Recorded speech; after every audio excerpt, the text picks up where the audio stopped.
All right, the Senate will come back to order. We could come in and take our seats. The Senate will come back to order.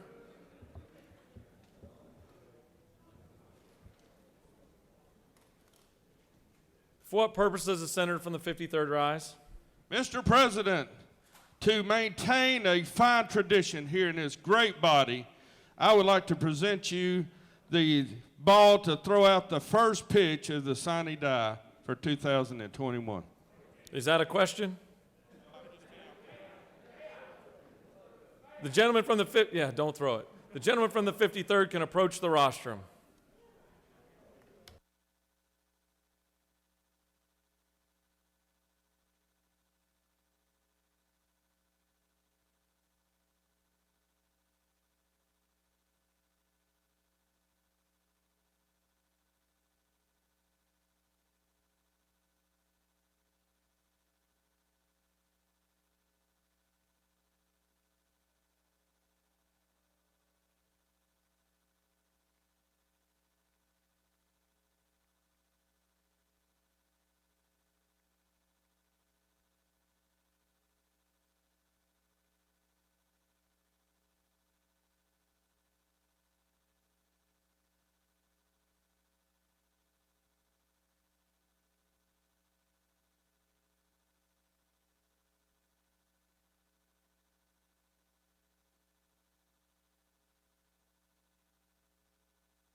All right, well, that was fun.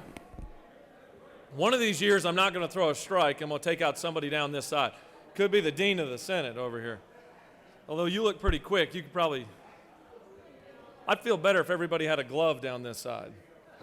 All right, we will come back to order now. It's time for a morning devotional. After having some fun, it's time for a morning devotional. I'd ask that all senators take your seats, come back to order, and cease all audible conversations. And I would ask that our doorkeepers secure the chamber at this time.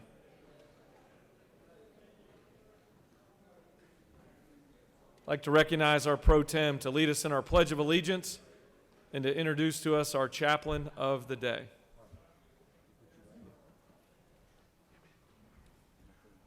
Thank you, Mr. President. Pledge of Allegiance. I pledge allegiance to the flag of the United States of America and to the republic for which it is working, one nation, under God, indivisible, with liberty and justice for all. And the Georgia flag. I pledge allegiance to the Georgia flag, the principles for which it stands, wisdom, justice, and adoration. I heard somebody say encourage. I distinctly heard that. That's good. That's good. Ladies and gentlemen, as the President of the Senate pointed out, he'd like to see everybody on that right-hand side with a glove. I was thinking they needed a batting helmet, actually.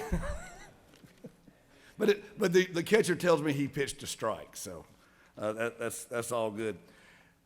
It gives me a great deal of pleasure to introduce to some of you for the first time, if you're new to this chamber, the Honorable Hardy Davis Jr., and to many of you to reintroduce a former colleague.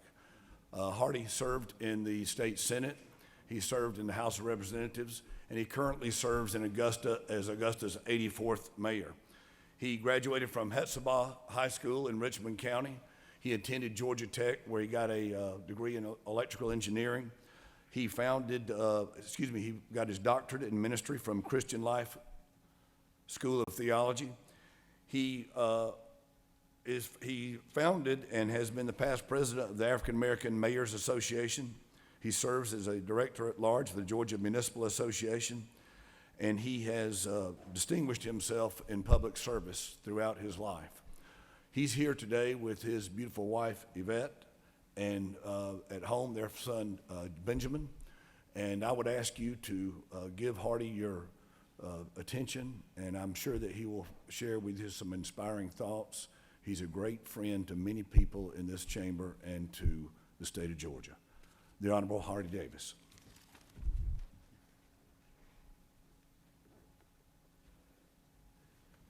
Thank you so much to my good friend, President Pro Tem of the Senate, to my very good friend, and I think it's certainly appropriate for me to say this, go Jackets, to the President of the Senate. That's for all of the Bulldogs out there. But I am excited to be here once again, to stand in this great place, to be amongst so many friends. Delighted to be here and to bring you greetings from the great city of Augusta, Georgia, and from the good folks at Abundant Life Church in our city. My assignment is real simple this morning, and it's to share just a few words of encouragement. I want to draw our attention, if you will, to the book of Micah. Micah chapter 6, very important, but oftentimes overlooked passage of scripture of what the Lord says to us.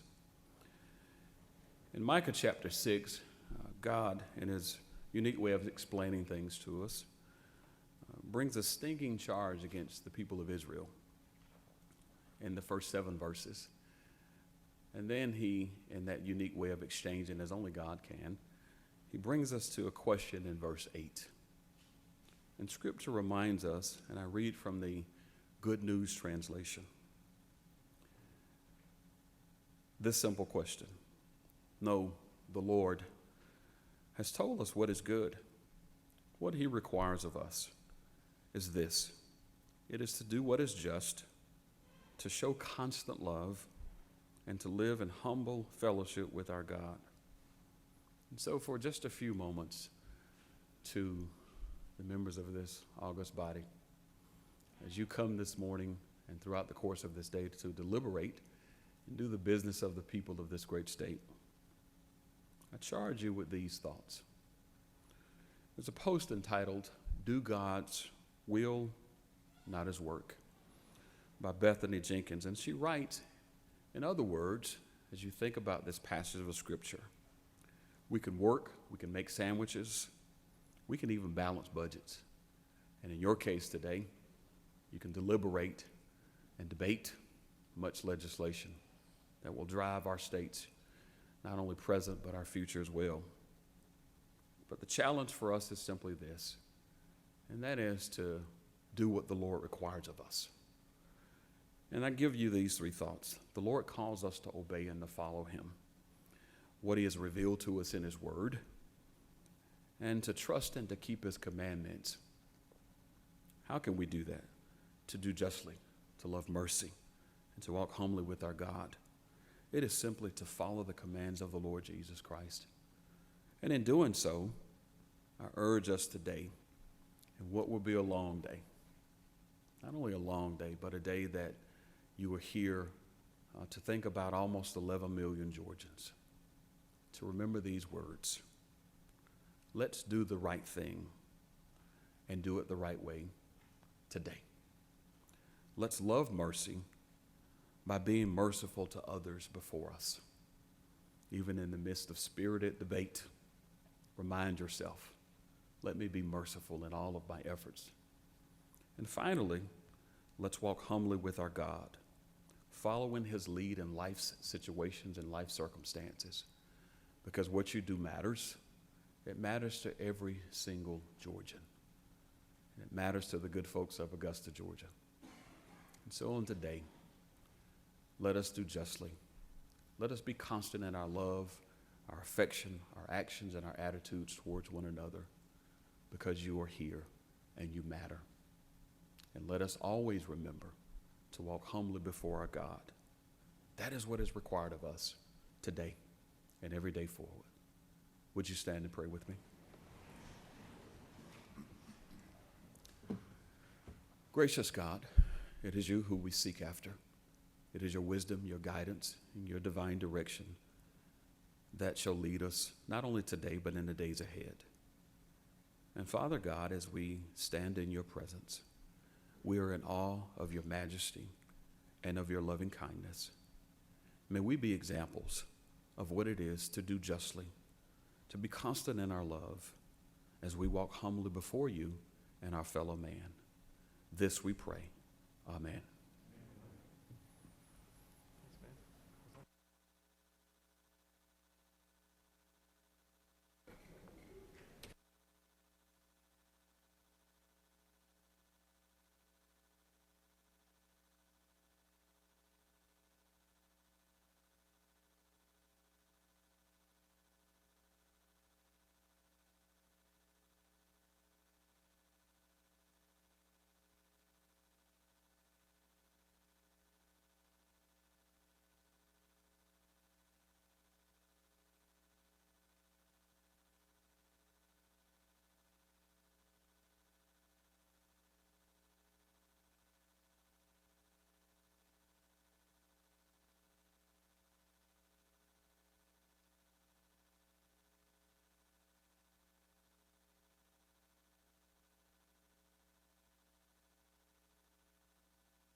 Senate will come back to order. Are there any unanimous consents?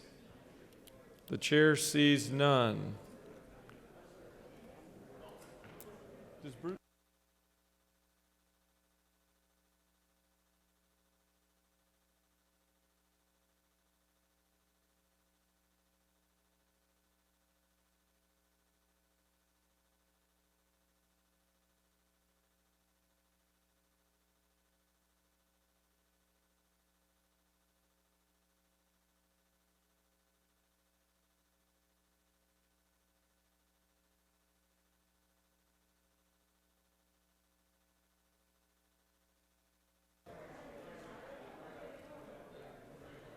Does any senator wish to rise on a point of personal privilege?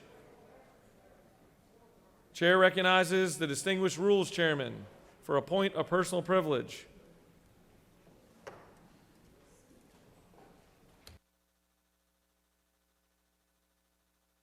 Thank you, Mr. President. Just want to share a little gratitude. First off, I enjoy serving with my brother and sister in here in the state Senate. Yeah, I enjoy when we're working together on issues to find solutions. I would like to thank the leadership of the Democrat leadership, Senator from the 55th leading it, and the Senator of the 30th leading the Republican leadership. When we're working together on issues, it really makes a difference. And when we were working on sports wagering, we kind of came together, a lot of us, to find solutions for higher education purposes, and I'm talking about the lottery. We worked on needs-based or gap funding and regular funding for higher education to help those children or those teenagers who would never have an opportunity to go to college or technical schools without the effort of this body.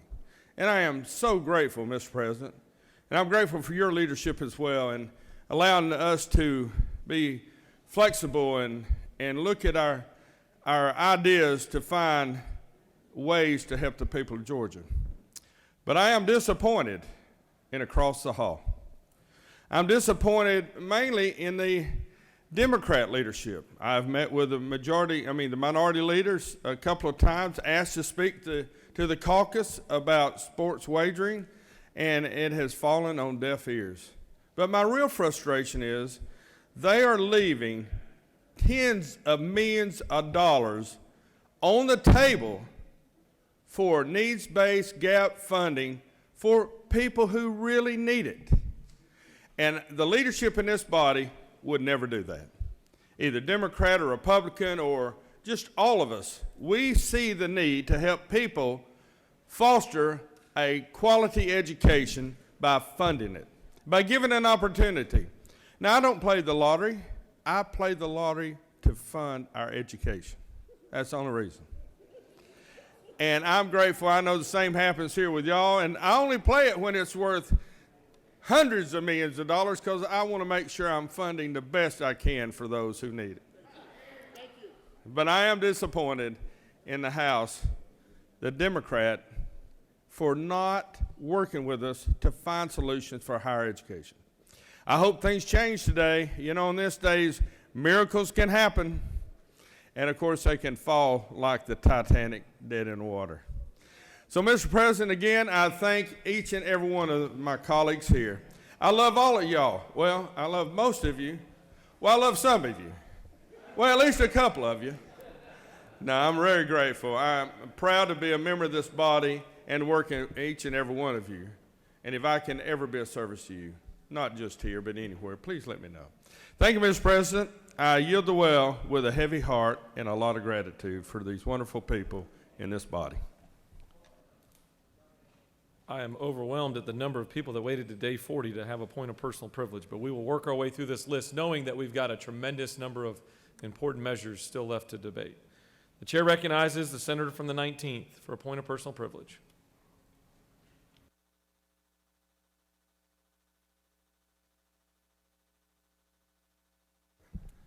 Thank you, Mr. President, members of the Senate. Many of you may know Ms. Jackie Azar. She's one of our doorkeepers who is absent right now. She's been with us through this session and for many years.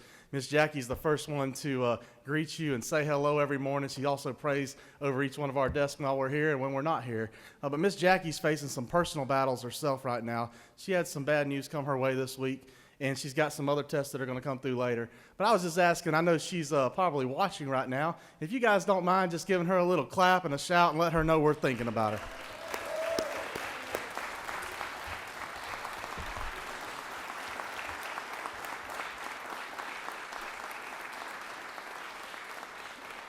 Thank you, Mr. President. I yield the will. Chair recognizes the senator from the 42nd for a point of personal privilege.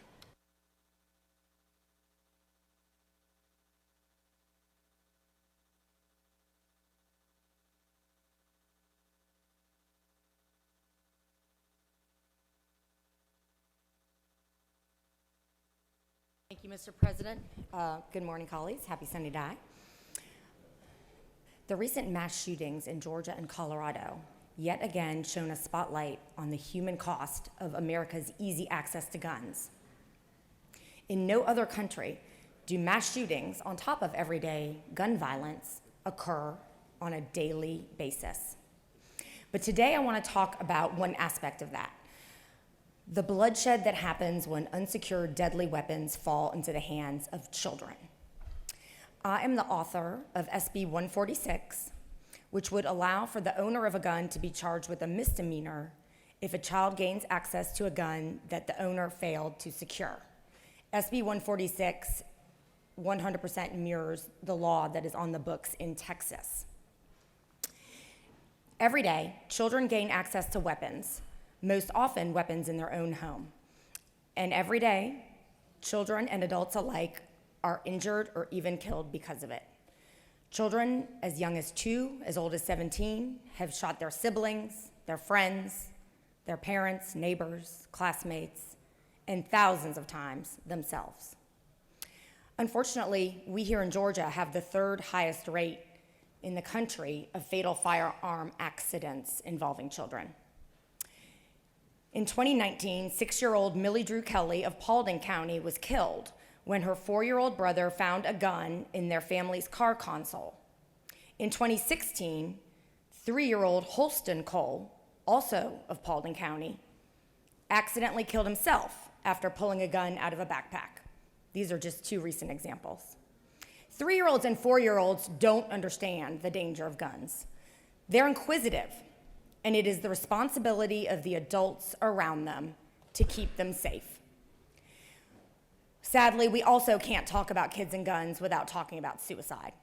In my district, we have had several horrible tragedies in the last few months where young teens and preteens have died by suicide. Preteens, 15-year-olds, 12-year-olds, 11-year-olds, taking their own lives before they even had a chance to get started on life.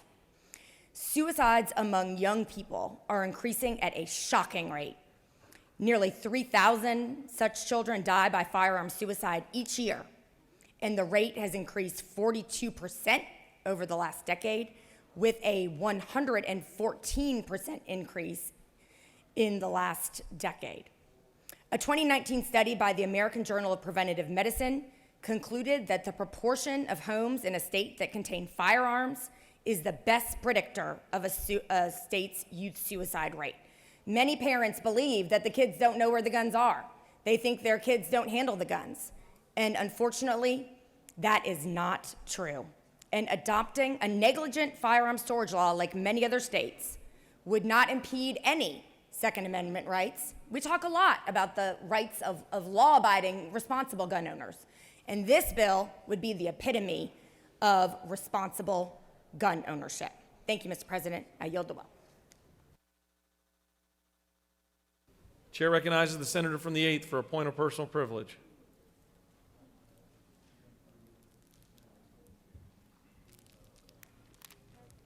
Thank you, Mr. President. I'll try to be quick.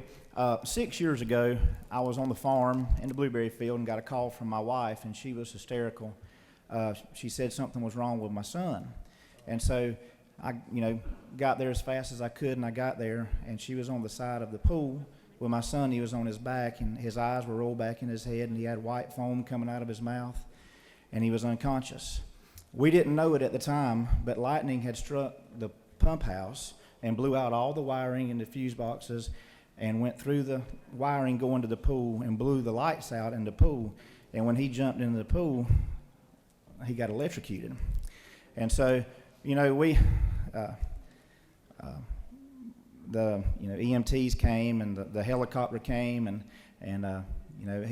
they carried him down to Shands, and we really saw God's hand in that. Looking back, the helicopter nurse had on Avengers lanyards, and of course JR loved the Avengers.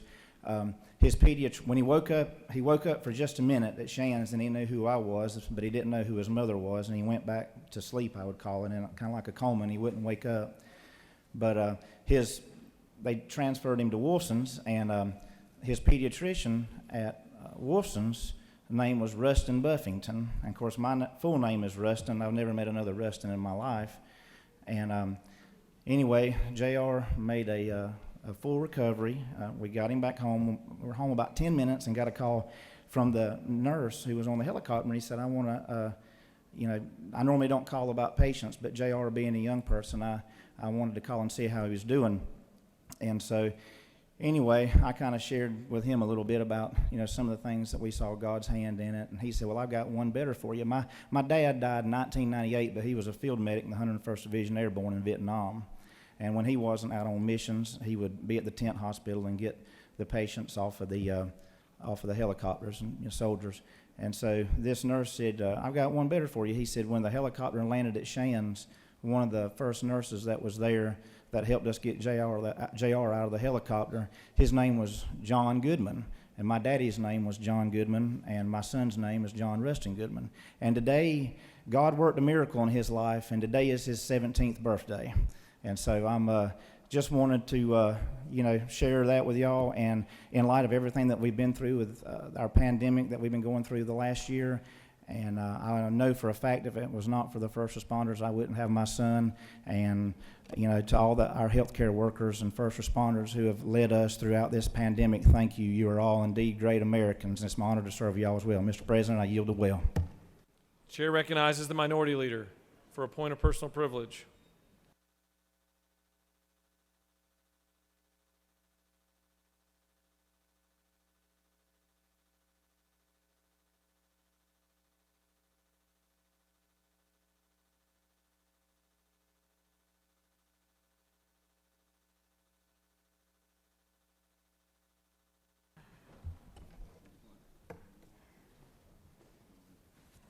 Thank you, Mr. President, members of the Senate. So here we are, sign it die.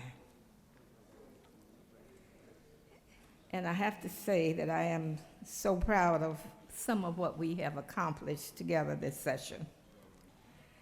Some of what we have done, we can call progress. We've done away with citizens' arrests, along with a history of racism that was being used to serve bad intentions. We finally passed parental leave for state employees and teachers who are new parents.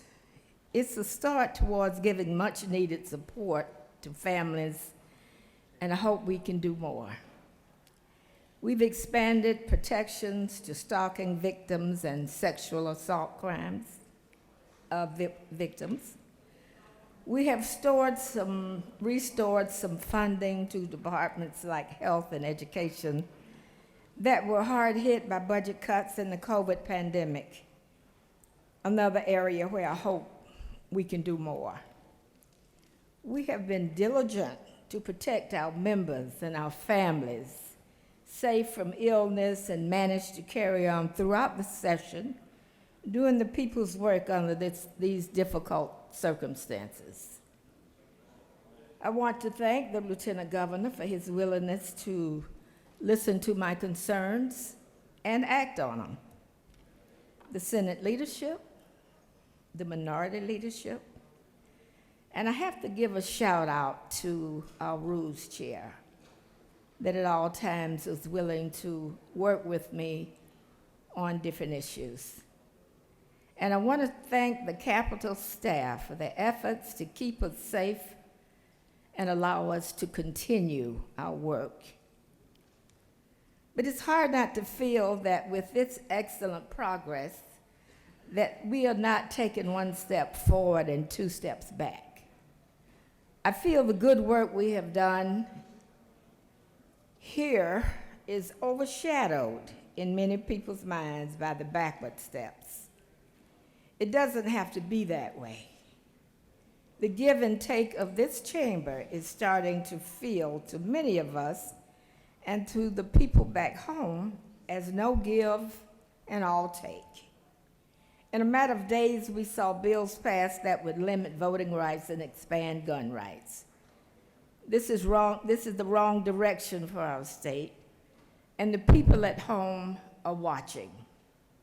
You may have noticed, as I have, that the citizens of our state are watching what happens here more closely than ever. Everyone is watching because the people of Georgia have found their voice can make a difference.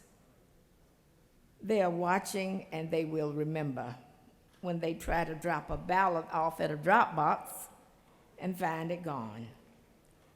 They will remember the next time they see lives lost to gun violence on the news.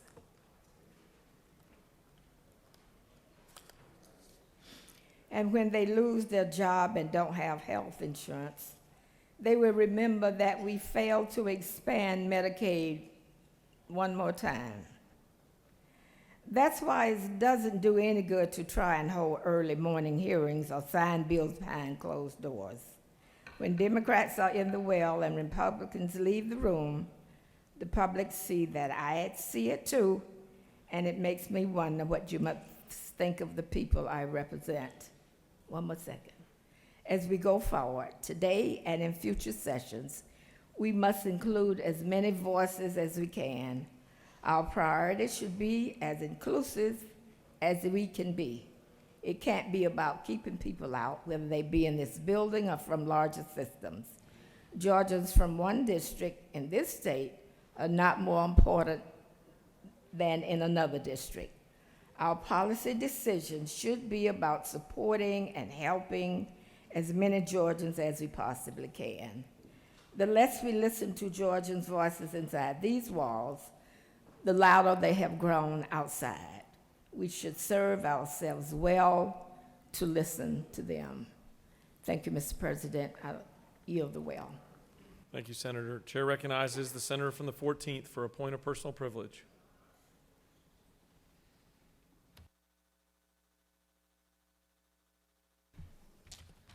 Thank you, Mr. President. Every year I bring before you just a short poem. Today, the day has arrived where session comes to a close. Tons of bills passed and others met the proverbial no.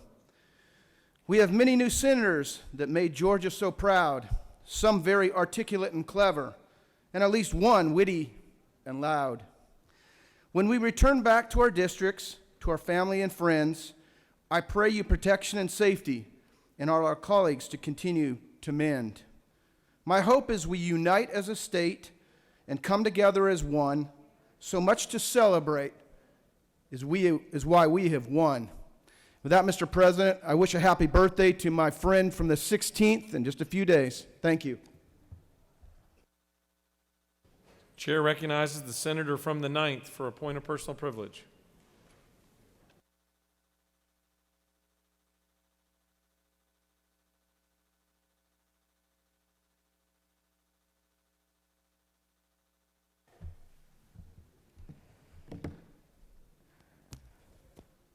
Thank you, Mr. President. Good morning, everyone. We remember those who come into our lives and shape and impact our lives.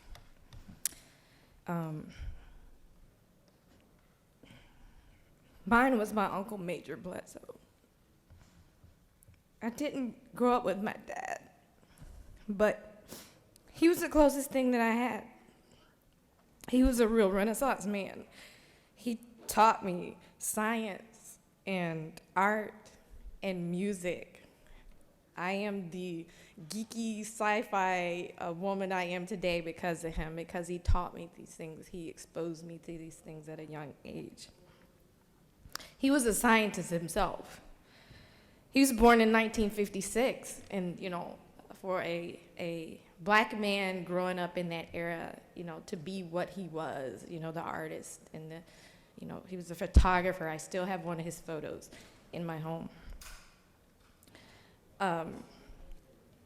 He died in 2010, suddenly at the age of 56. He was survived by my Aunt Mary Bledsoe. Sweetest, and during all this time he would spend with my brother and I, teaching us these things, my Aunt Mary was always there. The sweetest, kindest soul I ever met. And my uncle loved her dearly. He wrote a letter telling her he would always be with her upon death. And they were married for 30 years. She died suddenly last night at the age of 64. I'm sorry. I normally am not a crier either.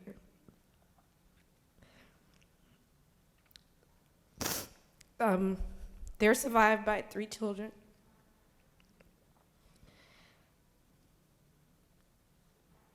With his death in 2010, we're 10 years, almost 10 years later, and she's passed suddenly. We have no answers why. She was the monarch of her family, holding everybody together after his death, and just being the strong force for her 3 survived, you know, for her 3 children. Life is short, you guys. We never know how long we have. Every day we're granted is a gift. Remember those you love. Let's be kind to one another. Let's be measured and wise and remember the impact we make on others with all our decisions we make today.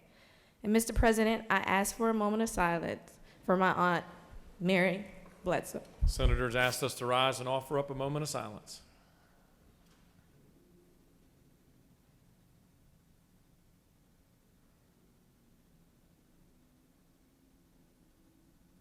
Thank you.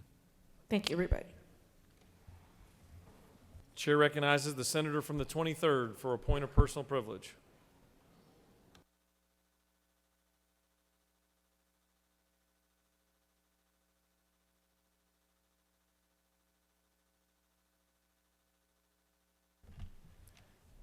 Thank you, Mr. President.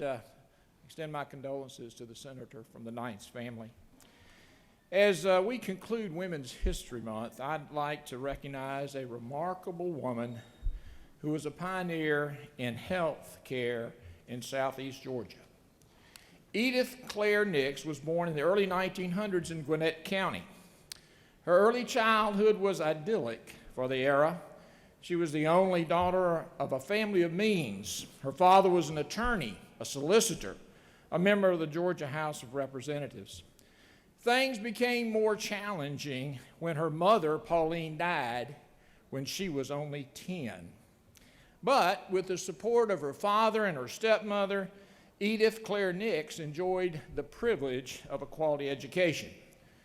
First, Edith pursued teaching as a profession, but her passion turned to health care. Graduating from Grady Hospital School of Nursing in the late 1930s, Edith chose to accept a public health nursing position in underserved southeast Georgia. The county that she went to had no doctor, no hospital, no clinic, no health care of any kind for over 15,000 rural residents. The closest facilities were over 50 miles away. The roads were dirt.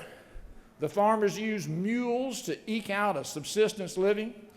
Rural electrification was just coming to the area. There were no jobs, no money. It was the Depression. She encountered polio and dysentery, malnutrition, lack of prenatal care, low birth weight, high infant mortality. You get the picture. Edith adopted the community. she was the health care provider. She trained midwives. She delivered babies. She organized polio vaccines. She administered childhood vaccinations in schools. She sutured cuts, she set bones, and she loved to administer penicillin. You see, Edith never met a shot she didn't like. And if you had a sniffle, you got a shot. She did it all alone. The community adopted her as well. Everyone in the county just called her Nix. She was just Nix. Nix had an impact on that rural southeast community, and she had a dramatic impact on me as well. You see, Edith Claire Nix was Edith Claire Nix Burns. Nix was my mother. I'd tag along when she made house calls. I'd play nearby when she trained midwives. I'd help with polio vaccinations on Sunday afternoon after church. Can anyone remember the little sugar cubes with the salt vaccine? Again, Nix loved shots. And every time I had a sniffle, I got a shot in the bottom. I remember one time in my boyhood getting chicken pox, and I got to stay home from school without getting a shot. It was like winning the lottery. Regrettably, when I was 10 years old, Nix died. But in those 10 short years, she instilled in me the values that guide me today. Important things like education and goals and perseverance and hard work and service. Among those things, the most important thing is the respect and service to others.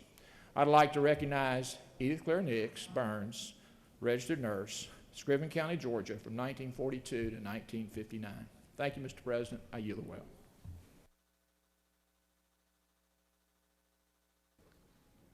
Chair recognizes the senator from the 2nd for a point of personal privilege.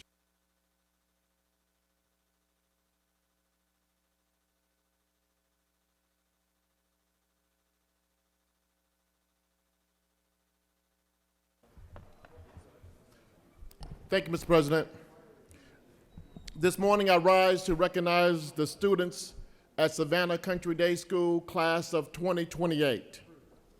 They are 5th graders this year, and last year as 4th graders, they began a project to build a life-size papier-mâché right whale calf.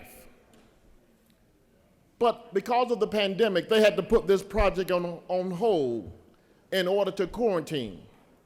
This time last year, when they returned to in-person learning, they picked up where they left off and was able to finish this magnificent whale which hangs from the ceiling of their science lab. As part of their STEM project, they wrote persuasive letters to me and many other legislators, which is bound together in this accordion book. It is quite a sight to see, and I will have it on display at my desk and later on in my office to see this display of letters from young 5th graders talking about how they feel about this environment, how they feel about animals who don't have a voice, how they want to make a difference for this world, how they are encouraged to make a difference for society. I applaud these students today and their advocacy to do something they care about, the protection of the right whale. They have learned to be a voice for creatures that have no voice. I am proud of these students.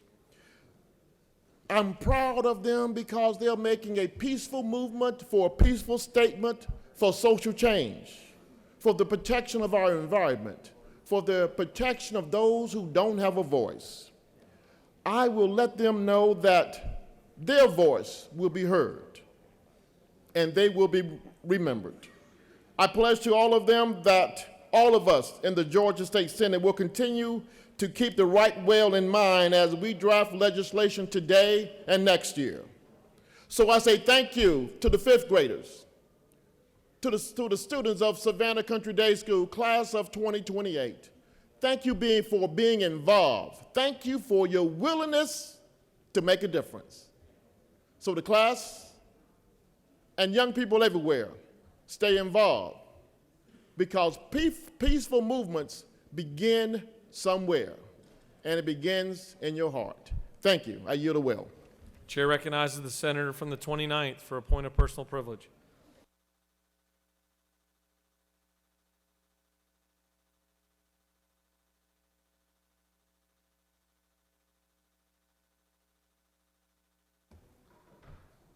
Colleagues, as we put a bow on the last day of Women's History Month, I want to recognize a lady from my district, born in 1942 to Wiley Thurston and Nellie Cobb.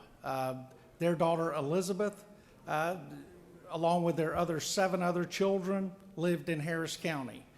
Elizabeth, for 2 years, slept in her mother and father's bedroom because she was, as they said, the runt of the litter. And so they had to keep her close because she was so tiny and fragile. She continued to be that way throughout her life physically, but emotionally and through discipline, she created a woman who not only became a prolific writer, who had a knack for writing short stories and incredible poetry, published in newspapers and other small publications throughout West Georgia. She grew up primarily her adult life raising her 3 children by herself. She spent her night times working 3rd shift at manufacturing plants, either with Union Carbide or with Goody Products. And when she was not in Mexico for a short period of time training workers down there, she also was able to keep her checking account afloat by working 20 hours a week at a local fast food restaurant to supplement the income as she raised her 3 children. In 2007, she was diagnosed with colon cancer right around Easter. And Easter was special because every Easter, all of her grandchildren, all 12 to 14 grandchildren, would be at her house coloring Easter eggs, building baskets, and carrying them to the widows and shut-ins throughout Harris County. And March 28th, this past Sunday, would have been her 79th birthday. But she's no longer here, but her 2 daughters and her son continue to carry on her legacy. And so I want to say happy birthday to my mother. Thank you. Chair recognizes the senator from the 44th for a point of personal privilege.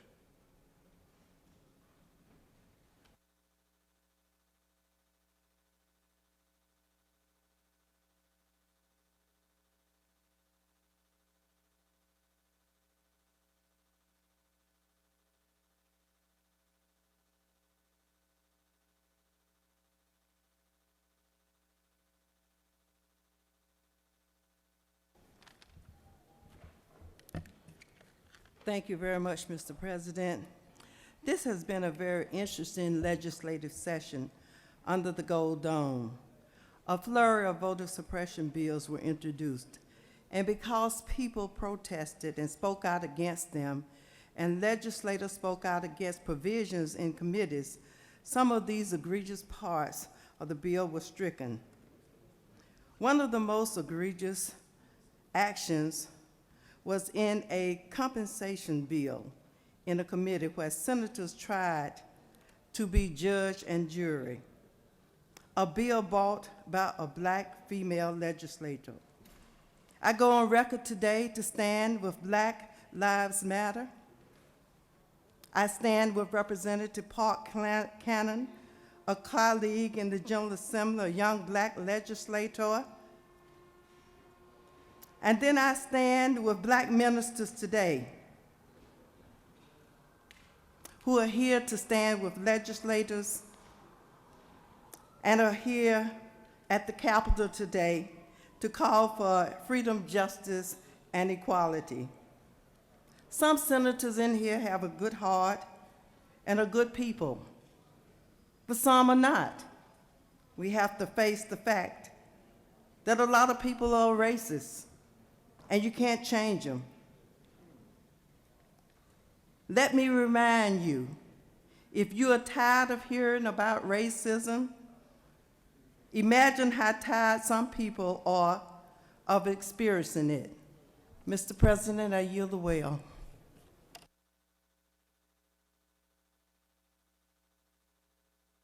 Chair recognizes the senator from the 27th for a point of personal privilege.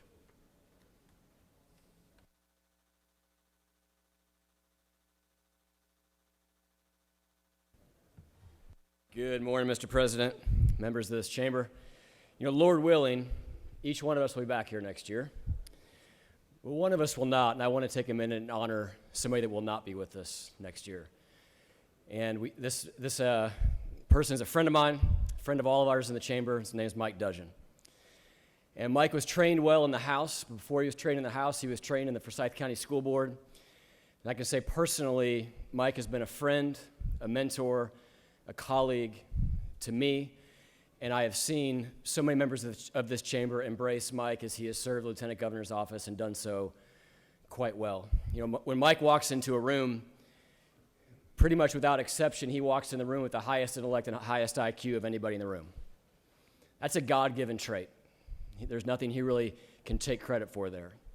But he also walks into the room with grace and dignity and humility and honor that is a choice. And he has challenged me personally, watching the way that he has lived his life, the way he has loved his family, the way that he has disagreed with those in an agreeable way has been something that has been very, very compelling. And the private sector is calling Mike back, and so we will lose him at least partially in this chamber. But Mike, I just want to say personally to you, thank you.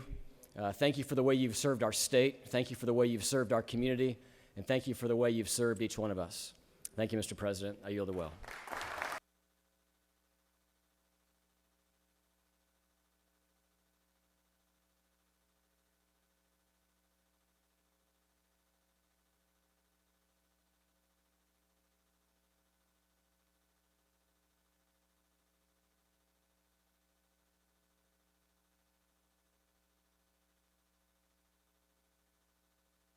You know you've done something when you surprise Mike Dudgeon on a detail.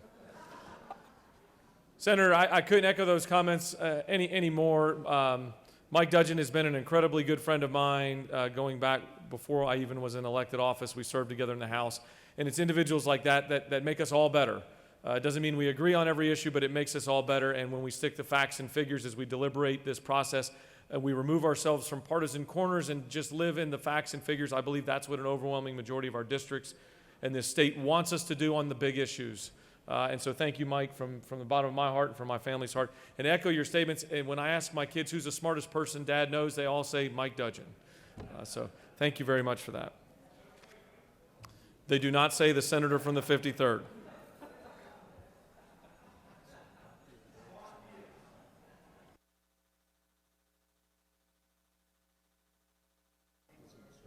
Chair recognizes the senator from the 48th to introduce the doctor of the day.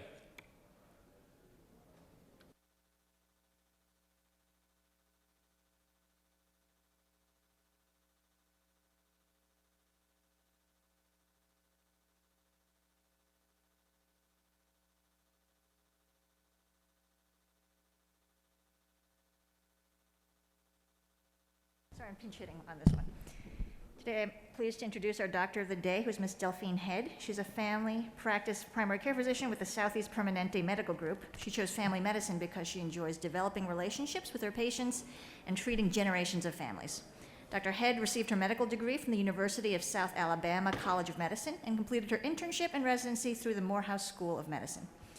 In addition to her clinical work, Dr. Head served in a number of leadership positions, including her current role as the lead of government relations for the West area of Southeast Permanente Medical Group, and her past role as president and chair of the board of the Atlanta Medical Association. Thank you so much, Dr. Head, for your service. Mr. President, I yield the will. All right, one more announcement for a good friend of this. Where's Bob at? Where's the door? Mr. Doorkeeper, could you come through here for a minute? I just want to make sure everybody in this chamber is well aware of one, thank you for all the doorkeepers and the great work that you continue to do.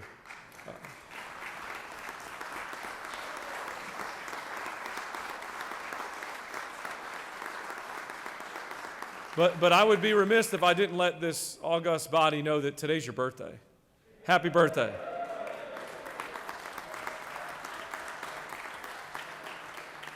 And my note card, I don't think this is right, but this says that you turned 40 today. Thank you so much for what you guys all do. All right, you've got a consent calendar of privileged resolutions before you. Does any senator wish to remove a resolution from the consent calendar?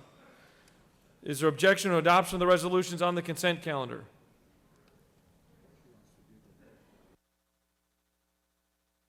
Is there objection to adoption of the resolutions on the consent calendar? The chair hears none, and the resolutions on the consent calendar are adopted.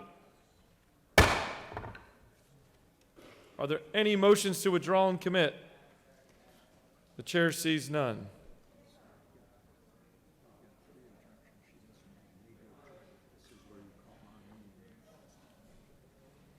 You have a consent calendar of local bills before you. Mr. Secretary, are there any objections filed to any bills on the local consent calendar? Mr. President, there are 3 objections filed. There's an objection filed on House Bill 445, an objection filed on House Bill 680, and an objection filed on House Bill 771. The objections have been filed on House Bill 445, House Bill 680, and House Bill 771. Those 3 will be removed from the local consent calendar as we vote on this first batch and will be voted independently. Is there objection to agreeing to the report of the Committee on State? What purpose does the senator from the 18th rise? Thank you, Mr. President. I rise to ask for unanimous consent to excuse the senator from the 32nd. Nope, she's back. My apologies. No worries. Thank you. Is there objection to agreeing to the report of the Committee on State and Local Government, which is favorable to the passage of the bills on the local consent calendar? Chair hears none. The report of the committee is agreed to. The questions on the passage of the bills on the local consent calendar. All those in favor will vote yea. Opposed, nay. The Secretary will unlock the machine.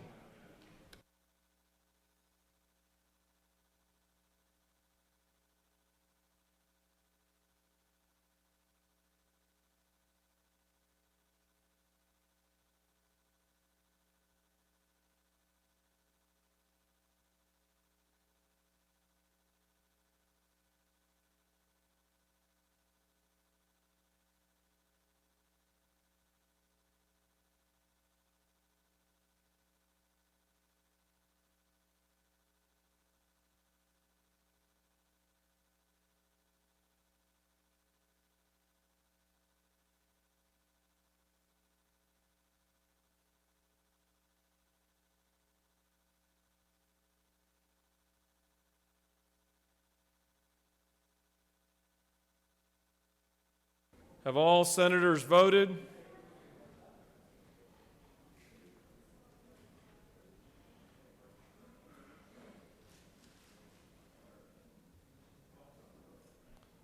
Mr. Secretary, please close the machine. On the passage of the bills, the yeas are 52, the nays are 0. The bills on the local consent calendar, having received the requisite constitutional majority, are therefore passed. All right, we'll take up each of the other local bills one by one. First, we'll take up House Bill 445. Mr. Secretary, can you please read the caption?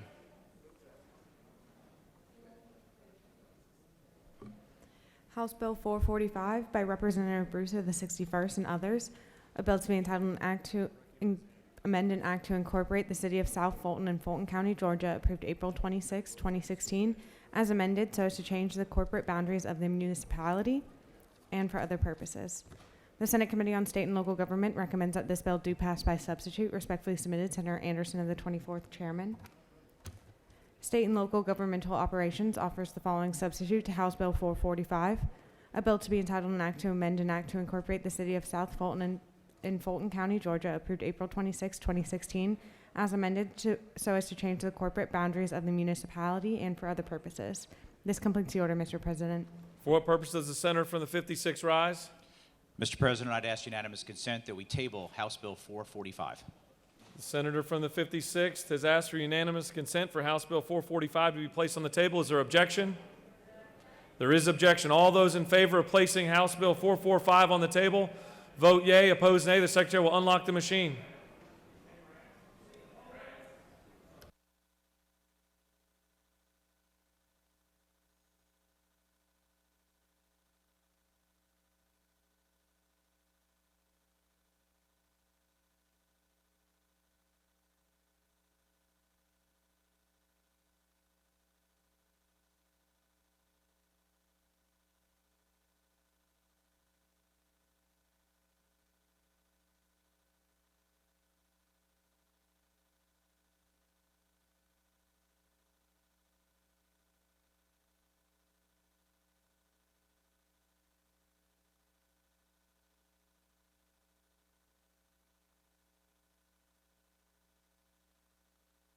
Have all senators voted?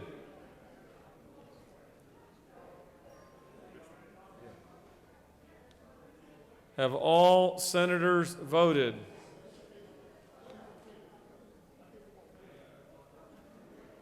Mr. Secretary, is the hallway clear? Have all senators voted?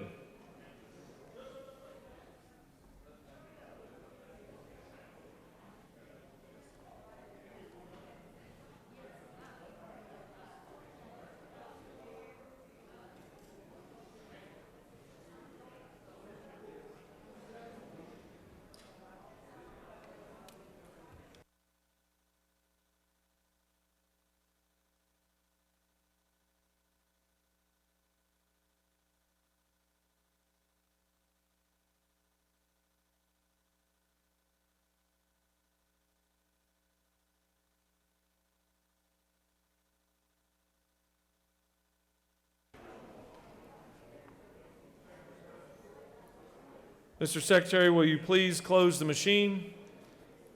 On the motion, the yeas are 47, the nays are 5, and House Bill 445 has been placed on the table. Move on to the next local bill, House Bill 680. Mr. Secretary, can you please read the caption of House Bill 680?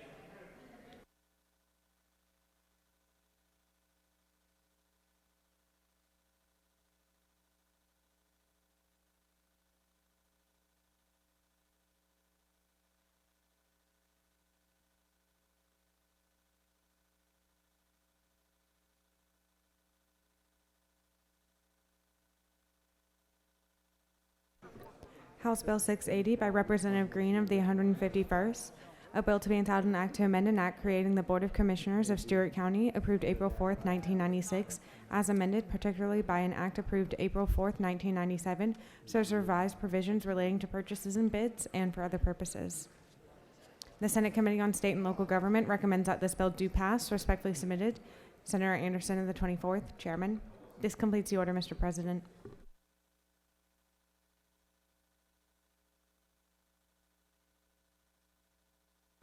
Chair recognizes the senator for what purpose does the senator from the 12th rise? Mr. President, I rise to move to recommit House Bill, what's that, 680 to SLOGO. Recommit to SLOGO. Would the senator like to speak to that motion? No, sir. Senator from the 12th has asked that House Bill 680 be recommitted. Is there objection? The chair hears none, and the bill is recommitted to state and local government.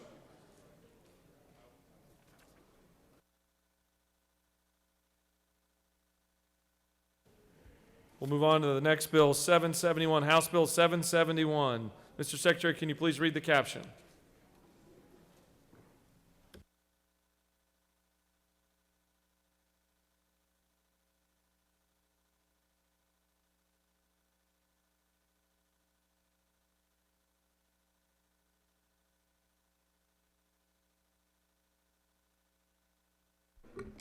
House Bill 771 by Representative Thomas of the 39th and others, a bill to be entitled an act to amend an act providing a new charter for the city of Austell, approved March 28, 1986, as amended so as to provide for the annexation of certain territory into the boundaries of the city and for other purposes. The Senate Committee on State and Local Government recommends that this bill do pass by substitute. Respectfully submitted, Senator Anderson of the 24th, Chairman. State and Local Government offers the following substitute to House Bill 771. A bill to be entitled an act to amend an act providing a new charter for the city of Austell, approved March 28, 1986, as amended, so as to provide for the annexation of certain territory in the boundaries of the city and for other purposes. This completes the order, Mr. President. For what purpose does the senator from the 14th rise? Mr. President, I ask unanimous consent to place HB 771 on the table. Senator from the 14th has asked for unanimous consent for House Bill 771 to be placed on the table. All those in favor vote yea, opposed nay. The Secretary will unlock the machine.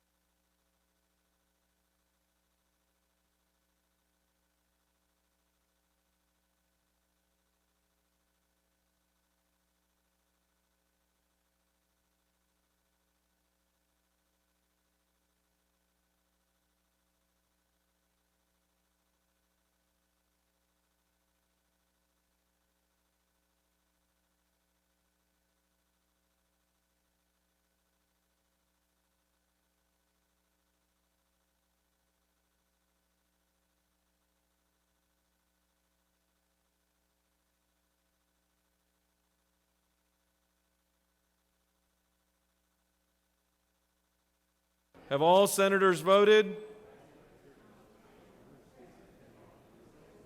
Have all senators voted?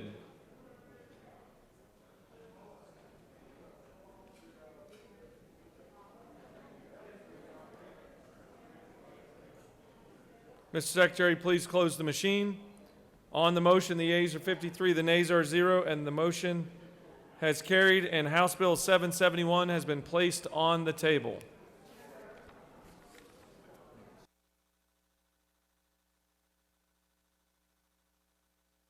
All right, we're going to move on now to take up a confirmation of an appointment by the governor. Chair recognizes the majority leader. Thank you, Mr. President. I ask unanimous consent that Senate Rule 3-3.1 be suspended to allow the Senate to consider confirmation of an appointment by the governor. The majority leader has asked for unanimous consent to suspend the rules to allow the Senate to consider confirmation of the governor's appointment of Ms. Sandra Heath Taylor to the Board of Juvenile Justice. Is there objection? The chair hears none. Secretary will read a committee report.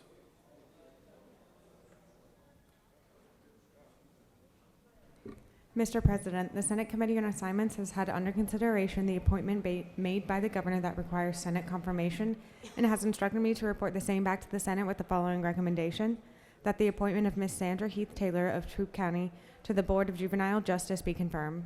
Respectfully submitted, Honorary Jeff Duncan, Chairman. This completes the order, Mr. President. Chair recognizes the majority leader for a motion. Mr. President, I move that the Senate confirm the governor's appointment of the Honorable Sandra Heath Taylor to the Georgia Board of Juvenile Justice. Does the senator wish to speak to the motion? He waves. Would any senator wish to speak for or against the motion? The chair hears none. The majority leader has moved that the Senate confirm the governor's appointment of Ms. Sandra Heath Taylor to the Board of Juvenile Justice. All those in favor of the confirmation will vote yea. Opposed, nay. The secretary will unlock the machine.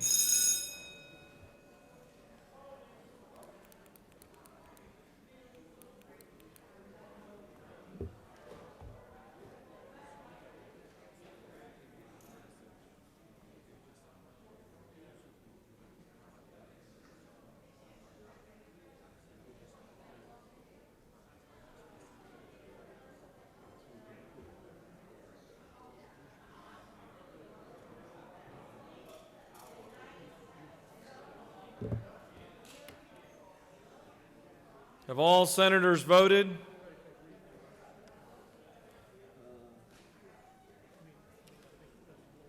Have all senators voted?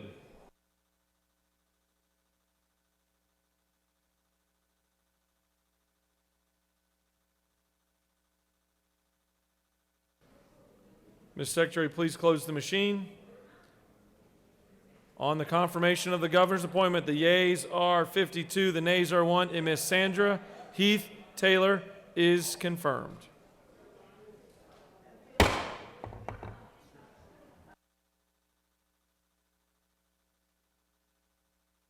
right, we're going to move on to agrees and disagrees.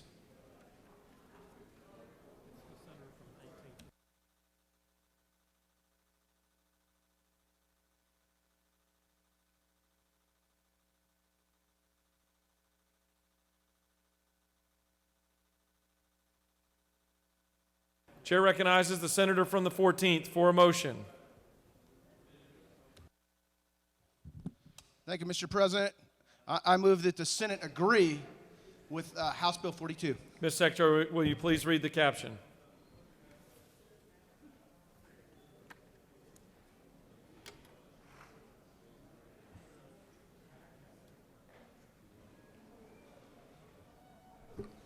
Senate Bill 42 by Senators Mullis of the 53rd and others, a bill to be entitled an act to amend Code Section 20-14-33 of the OCGA relating to indicators of quality of learning in individual schools and school systems, comparison to state standards, rating schools and school systems, providing information and uniform definition of dropout and below grade level, and for other purposes.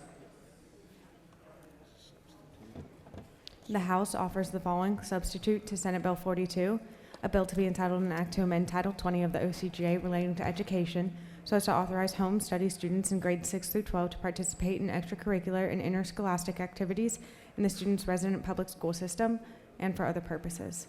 This completes the order, Mr. President. Chair recognizes the senator from the 14th to speak to his motion.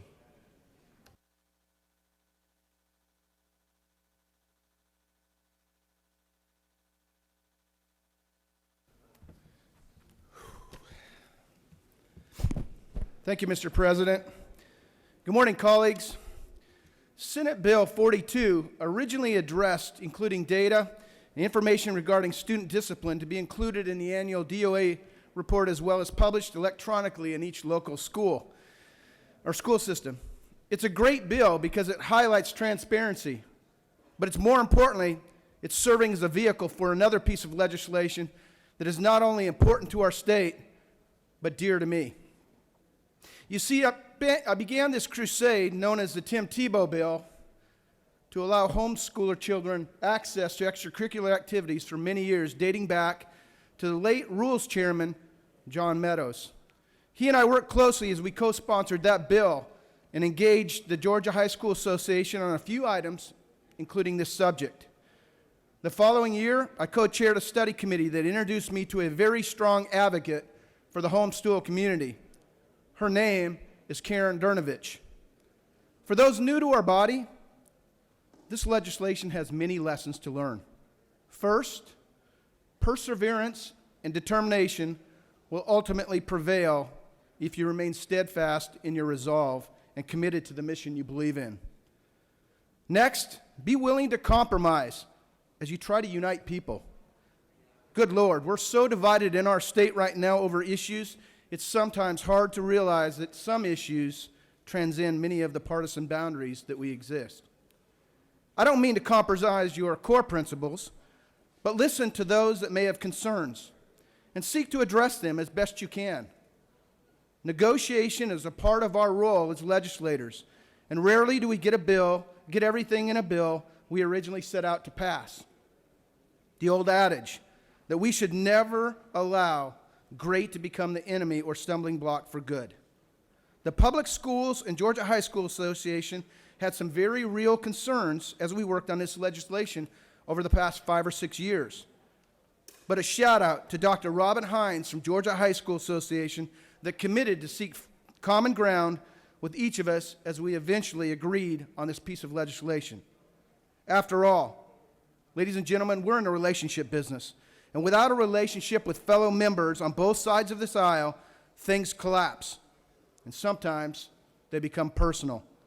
We have seen this as an unknown agency fails to see the importance, and the General Assembly is now trying to take action with a possible overseer in that being appointed. Another lesson to learn is understanding the importance of engaging those we seek to serve with the legislation. After hearing the story of Dexter Mosley and his unselfish desire to serve the homeschool community and those that did not have a male role model in their lives, I decided this year to rename the legislation the Dexter Mosley Act. It was in his honor, and it was initiated as Senate Bill 51 that this chamber passed with over 31 votes. We went to work trying to get it through the House, but we encountered tremendous headwinds, but we refused to give up. Karen and Chanel Mosley, the widow, positioned themselves in the hall near the house entry each and every day and began telling their story. Before long, the little flicker of hope became a flame, and many realized just how important this issue was. And frankly, they desired to make it a House bill. This brings me to the point that I must give credit where credit is due. Ladies and gentlemen, listen closely. Without the influence and political capital of our Lieutenant Governor, the president behind me, we never would be here today, letting our state, as well as many outside our state, know that the Senate led on this issue from day one. And today I'll be asking the Senate again lead, as we send this to the governor, to immediately bring the public schools and homeschool communities together. A shout out to the senator from the 29th, who was a strong supporter with his family members as they testified. And a new senator from the 31st committed to work with me as we adopted the motto, failure is not an option. The senator from the 54th was gracious enough when we derailed a committee to work with us as we continue to seek vehicles to keep the ball in play. The senator from the 40th came to me early on and shared her desire to, even though it may cost her politically, to see this get passed. I commend you, Senator. Thank you for your support. And finally, our Rules Chairman, the Senator from the 53rd. Thank you for your efforts in this. Thank you for allowing me to address the body today. Finally, I'd like to recognize Cole Muzio for his steadfast presence and humility to absorb the pressure he received out in the aisles and from the chamber. He kept his eye on the prize as we kept the ball moving forward. Karen, wherever you are in this building, you're an absolute, unrelentless advocate for the kids in Georgia and the homestead community. You're coachable, and even though some said, go home and trust the process, you kindly declined, and you remained vigilant. In closing, ladies and gentlemen, my dear friend, Chanel Mosley, the widow, you've seen her in the halls. Chanel, I know with Dexter was called home just over 2 years ago. It left a huge hole in your heart. A man that underwent a heart transplant and yet came back to serve the people and more. I am confident he is sitting with Jesus right now, looking down on you, and Dominic, and Diamond, and Dallas, and Dexter Jr., and Dylan, and Darren, and he's smiling. You must have made this man proud when he was alive, when he was here on earth. And that pride continues today as we dedicate this bill to him. Mr. President, I'll yield the well, and I appreciate your favorable consideration on this vote. Thank you, Senator. Chair recognizes the senator from the 2nd to speak to the measure.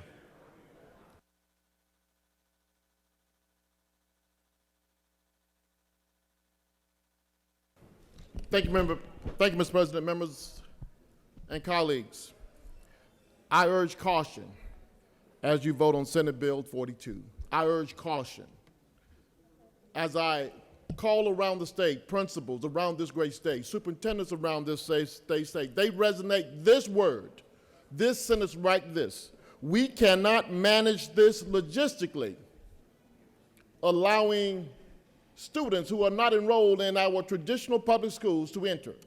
We have no way of identifying who are public school students versus who are homeschool students. This bill has been around for a number of years. We first called it the Tim Tebow bill, and we voted it down. Now it's back again under a new name. But what it does is it puts public educators, the superintendents and the principals at a disadvantage, trying to judge who should be allowed into public schools and who should not. They know who the students are that are enrolled, but they don't know the other people that's trying to get in. I think this bill still needs some work to be done. Although I applaud the work of homeschoolers, they do a magnificent job and they add to the education of all our children. But I urge caution in Senate Bill 42 in its current form. It still needs work. And I think that if we could come back next year and work on this bill, we can perfect it and serve the people of this great state. If there's no question, Mr. President, I yield the well. You have no questions. Does any other senator wish to speak for or against the motion? The chair sees none. Senator from the 14th has moved that the Senate agree to the House substitute to Senate Bill 42. All those in favor vote yea, opposed nay. The Secretary will unlock the machine. For what purpose does the senator from the 14th rise? Mr. President, isn't it true that the House passed this bill with only 18 dissenting votes? I'm sure the gentleman knows of what he speaks. For what reason does the majority whip rise? Isn't it also true that the sponsor of the bill had us at hello? Certainly. He had the chair at hello.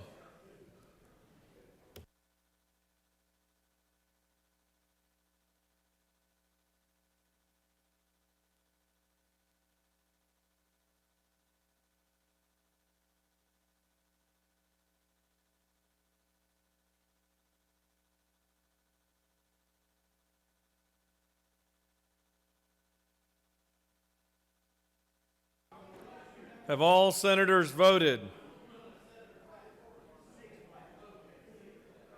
Have all senators voted? Mr. Secretary, please close the machine. On the passage of the motion, the yeas are 35, the nays are 18, and the Senate has agreed to the House substitute to Senate Bill 42.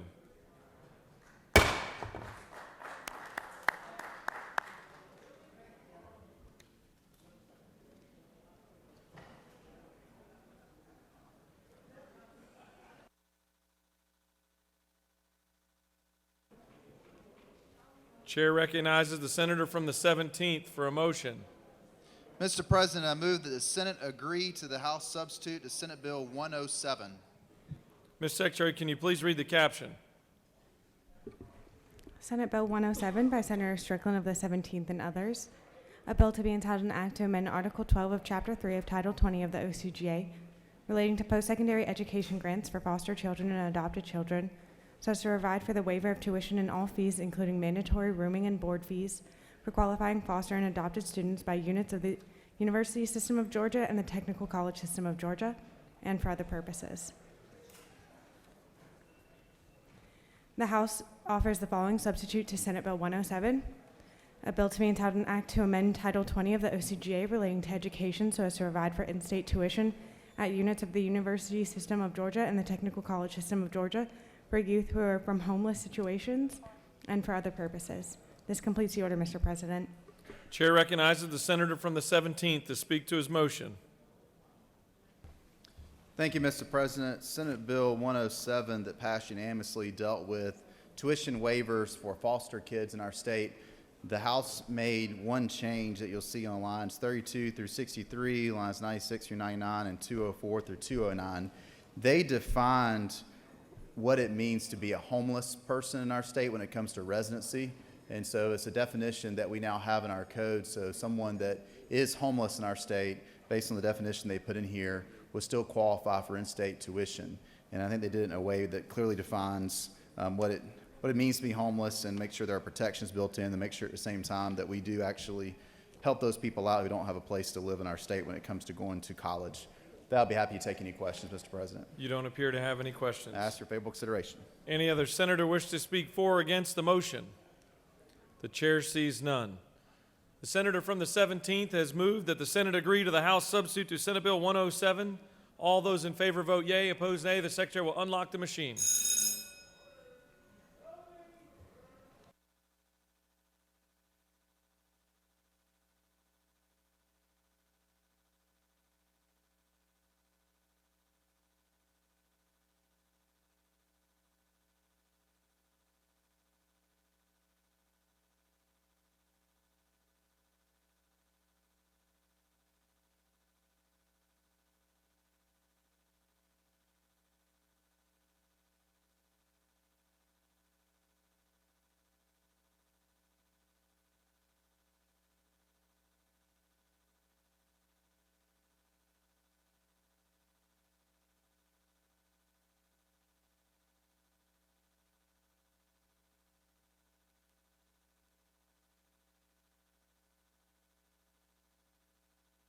Have all senators voted?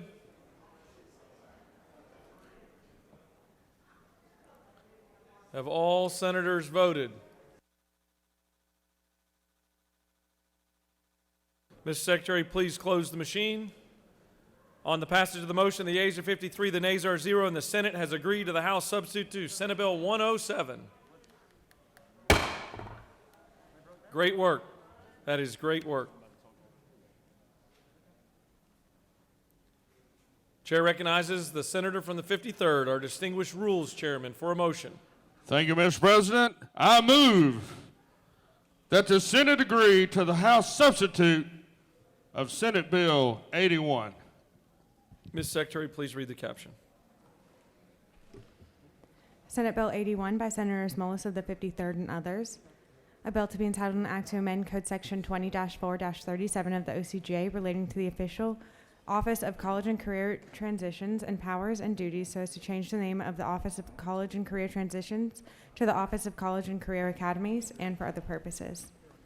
The House offers the following substitute to Senate Bill 81, A bill to be entitled an act to amend Title 20 of the OCGA relating to education so as to extend automatic repeals of certain provisions regarding non-lapsing revenue of institutions in the University System of Georgia and the Technical College System of Georgia, to provide for an annual reports regarding non-lapsing revenue and for other purposes. This completes the order, Mr. President. Chair recognizes the senator from the 53rd to speak to his motion. For the freshmen, the rules provide for the opportunity for a senator to run to the well on the last 2 days. Yes, sir. It's tradition. Tradition. Family tradition. It's Senate tradition. Thank you, Mr. President. I'm glad to be here. Such a great bill again. Of course, the original bill is that we change the name of the College Career and transition to the College Career Academy. But we're doing even a greater thing. We're adding Senator from the 46 bill, I think it was Senate Bill 109, to this bill, which carry forward the uncollectibles accounts and reauthorizations for the University of Georgia system and the Technical College System of Georgia. Carry forward means that it moves all or a portion of unexpended revenues beyond the fiscal year for which it was originally earned forward. And the carried forward would be for the tuitions up to 3% for University of Georgia system, 15% to the Technical College System of Georgia, indirect cost recovery, technical fees, and department sales and services. I'd be delighted to answer any questions, or I'll be glad to yield the well, Mr. President. You have no questions, and I would thank you for your vote. The chair would encourage you not to sprint. You're a little out of breath when you're presenting.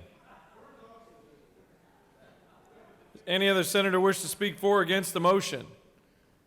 The chair sees none. The senator from the 53rd has moved that the Senate agree to the House substitute to Senate Bill 81. All those in favor vote yea, opposed nay. The secretary will unlock the machine.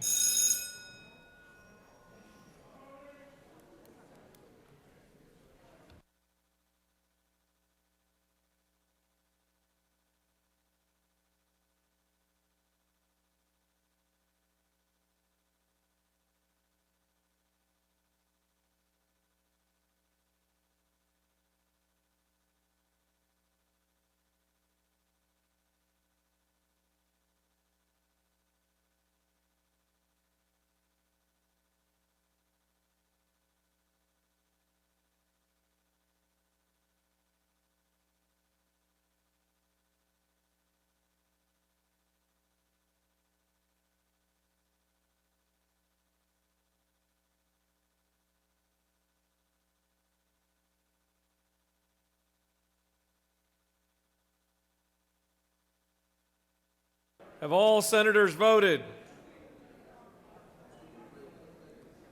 Have all senators voted?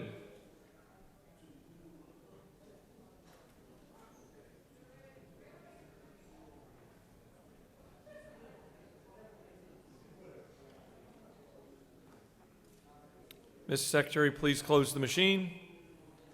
On the motion, the yeas are 50, the nays are 0, and the Senate has agreed to the House substitute to Senate Bill 81.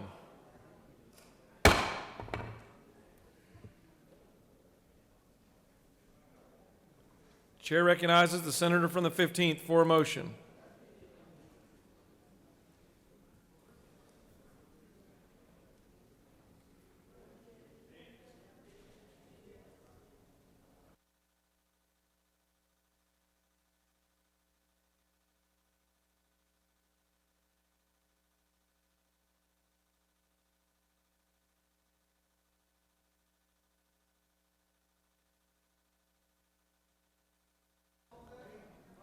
I should have said the chair recognizes the dean of the Senate, and your ears would have poked up.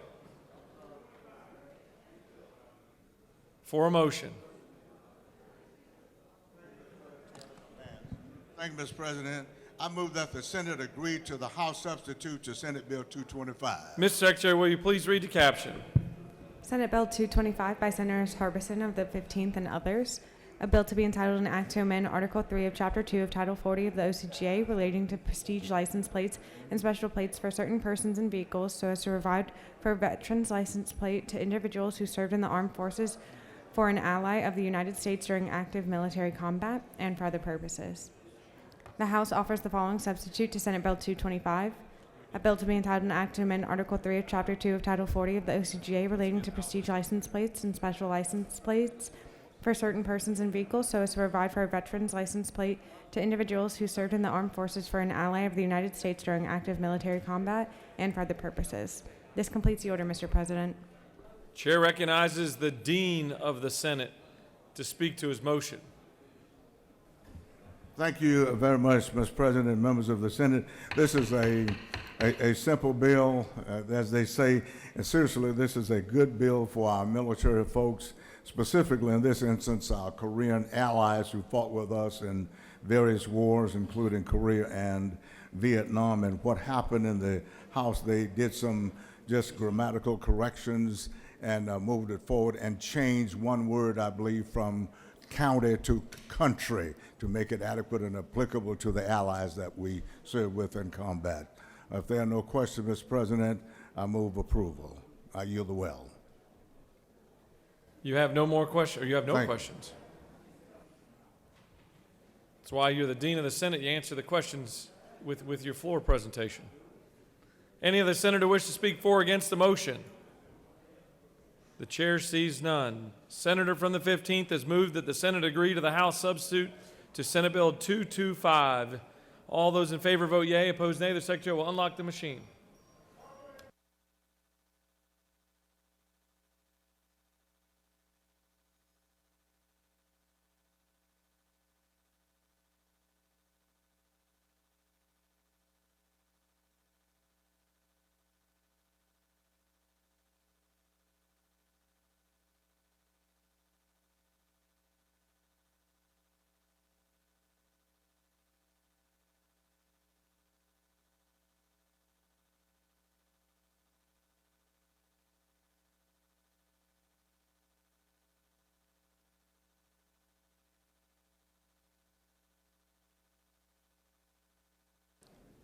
Have all senators voted?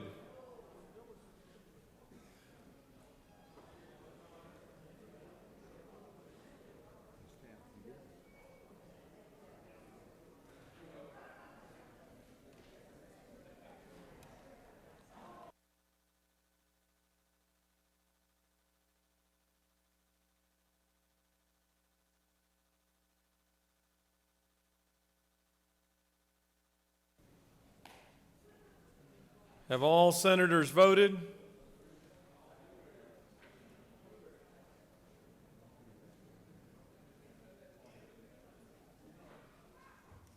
Ms. Secretary, please close the machine. On the motion, the yeas are 49, the nays are 0, and the Senate has agreed to the House substitute to Senate Bill 225. Take a moment to recognize former Senator Doug Stoner, who's with us here for a little while.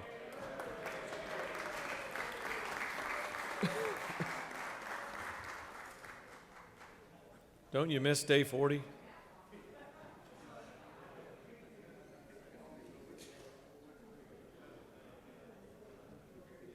Chair recognizes the senator from the 49th for a motion. He's in conference.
Chair recognizes the pro tem.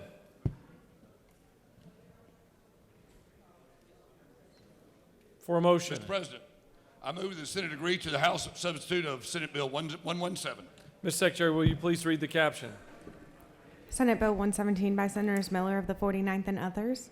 A bill to be entitled an act to amend Chapter 6 of Title 16, Article 1 of Chapter 10 of Title 17, Article 2 of Chapter 3 of Title 35, Title 42, and Article 1 of Chapter 2 of Title 49 of the OCGA relating to sexual offenses, procedure for sentencing, and imposition of punishment, the Georgia Crime Information Center, and for other purposes.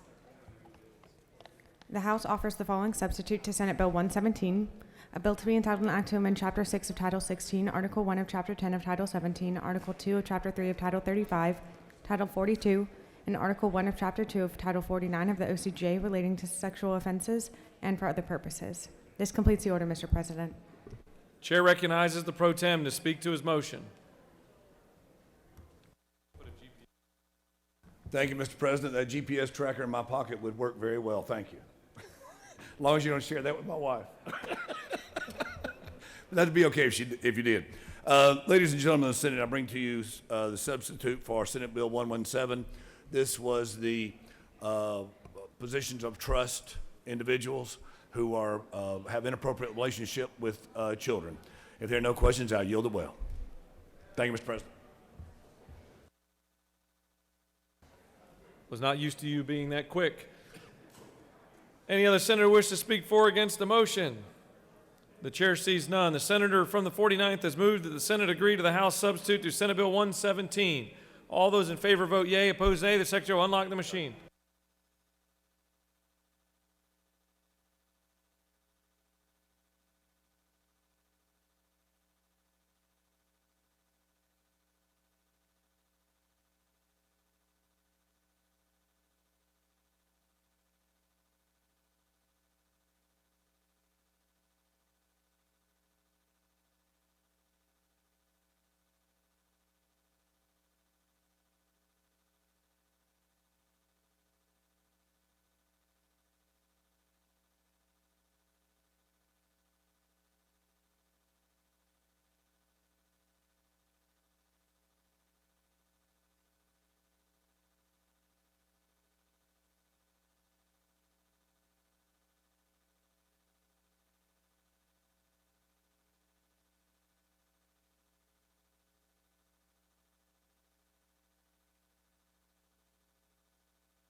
Have all senators voted? Mr. Secretary, please close the machine. On the motion, the yeas are 51, the nays are 0, and the Senate has agreed to the House substitute to Senate Bill 117.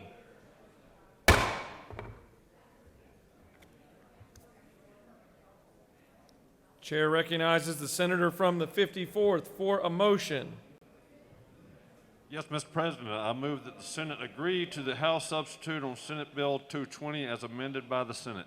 Mr. Secretary, please read the caption.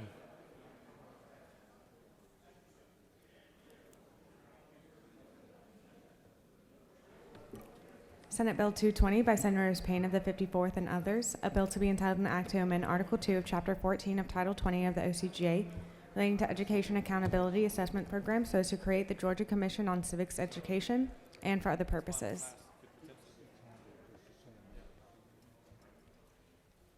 The House offers the following substitute to Senate Bill 220, a bill to be entitled an act to amend Part 2 of Article 6 of Chapter 2 of Title 20 of the OCGA relating to competencies and core curriculum relative to quality basic education so as to provide for a program of study and financial literacy for students in 10th or 11th grade and for other purposes. Senators Payne of the 54th and others offers the following Amendment 1 to amend the substitute to Senate Bill 220 by inserting after grade on line 4 to amend Article 2 of Chapter 14 of Title 20 of the OCGA relating to Education Accountability Assessment Program so as to create the Georgia Commission on Civics Education and for other purposes. This completes the order, Mr. President. Chair recognizes the senator from the 54th to speak to his motion.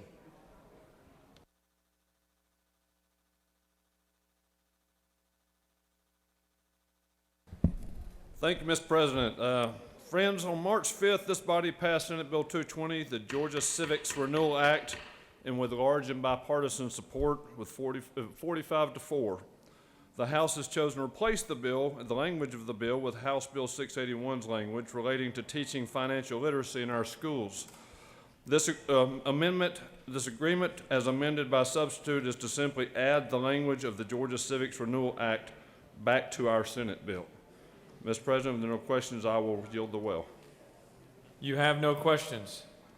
Thank you. I ask for your favorable support. Any other senator wish to speak for or against the motion? The chair sees none. Senator from the 54th has moved that the Senate agree to the House amendment to Senate Bill 220 as amended by the Senate. All those in favor vote yea, opposed nay. The Secretary will unlock the machine.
Have all senators voted? Have all senators voted? Ms. Secretary, please close the machine.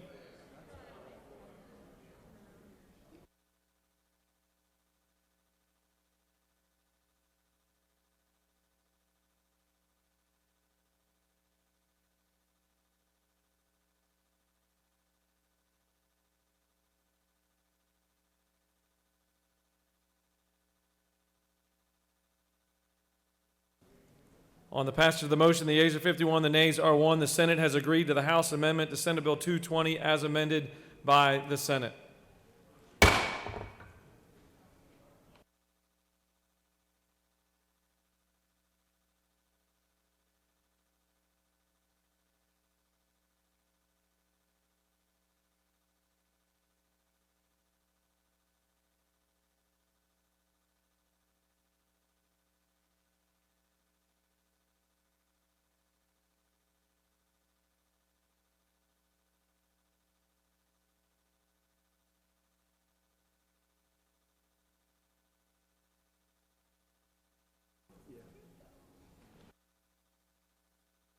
Chair recognizes the Majority Whip for a motion. Thank you, Mr. President. I move that the Senate agree to the House substitute to SB 165 as amended by the Senate. Ms. Secretary, can you please read the caption?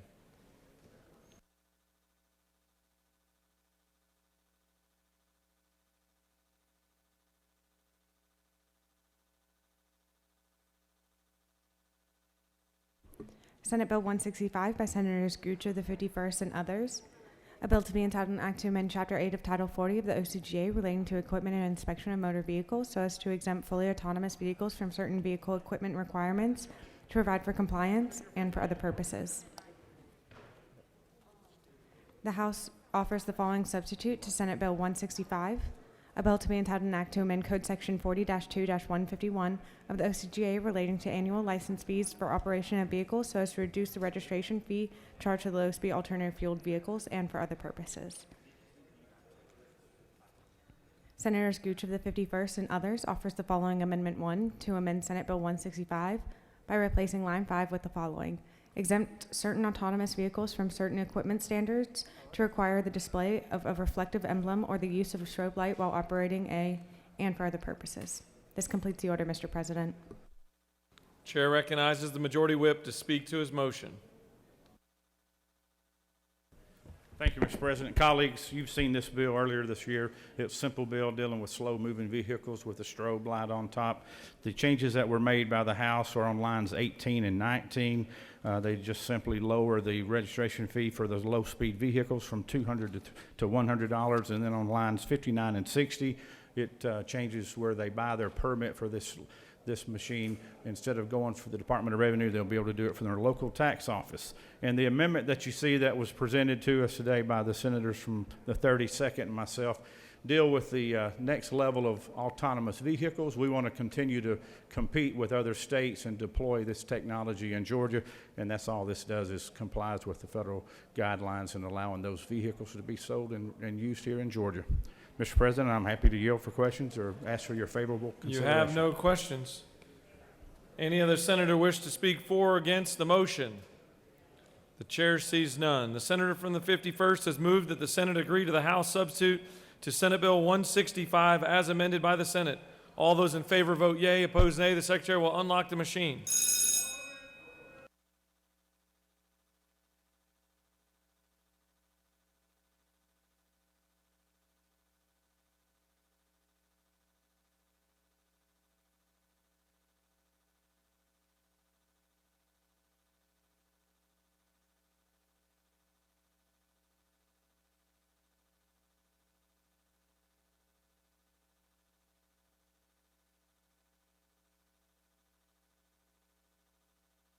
Have all senators voted?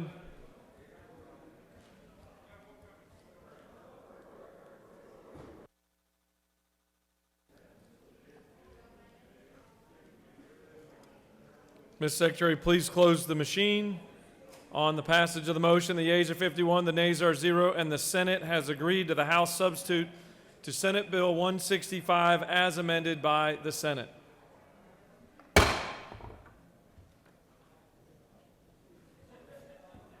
Chair recognizes the senator from the 1st for a motion.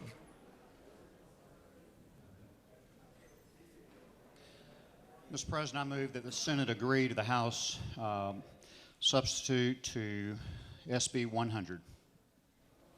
Ms. Secretary, will you please read the caption? Senate Bill 100 by Senators Watson of the 1st and others. A bill to be entitled an act to amend Chapter 1 of Title 50 of the OCGA relating to general provisions relative to state government so as to provide that this state shall observe standard time year-round until such time as Congress authorizes the states to observe daylight savings time and for other purposes. The House offers the following substitute to Senate Bill 100. A bill to be entitled an act to amend Chapter 1 of Title 50 of the OCGA relating to general provisions relative to state government so as to provide that this state shall observe daylight savings time year-round and for other purposes. This completes the order, Mr. President. Chair recognizes the senator from the 1st to speak to his motion.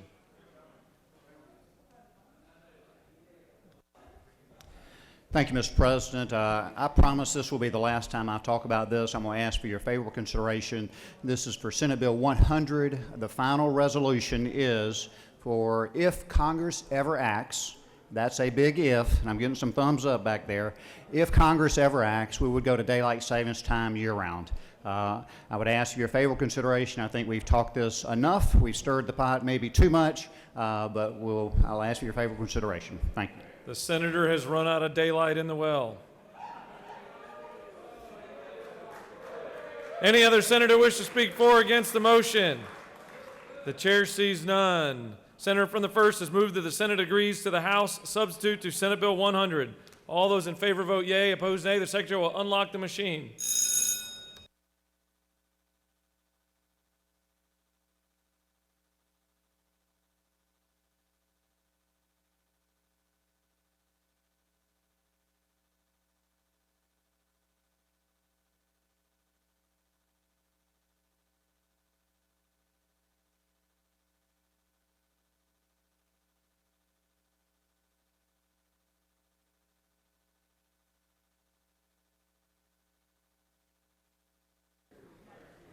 Have all senators voted?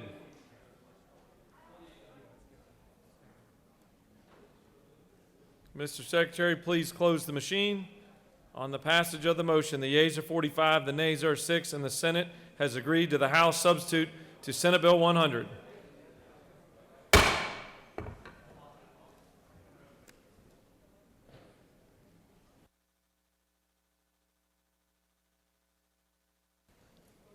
Chair recognizes the senator from the 53rd for a motion.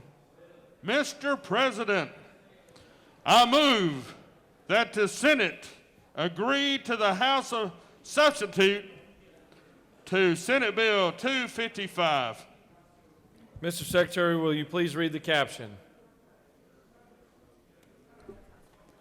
Senate Bill 255 by Senators Mullis of the 53rd and others.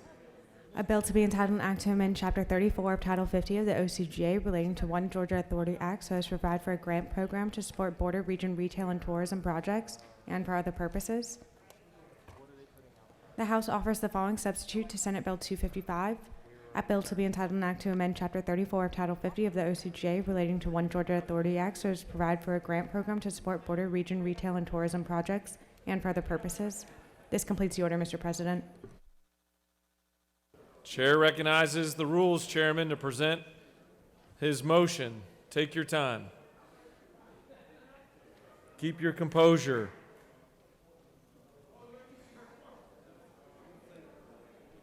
Maybe a little quicker. Thank you, Mr. President, for that great advice. Ladies and gentlemen, this is the bill that we've talked about earlier. The House made one little change. This is the border incentive for great cities like Columbus, Augusta, northeast and northwest Georgia, for southeast and southwest Georgia, for those states that are working against us. This helps us to expand our economic development. They're really distracting me. The House did one thing. I had made it 10 miles, and I pulled it out of the air, and they made it 25 miles. It's a great addition. Mr. President, if there are no questions, I yield the way.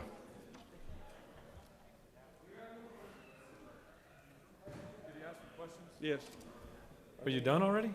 Yes, are there any questions? You do. Chair recognizes the senator from the 19th. He waves. Literally, he waves. Where are we at? Any other senator wish to speak for or against the motion? The chair sees none. Senator from the 53rd has quickly moved that the Senate agree to the House substitute to Senate Bill 255. All those in favor vote yea, opposed nay. The Secretary will unlock the machine.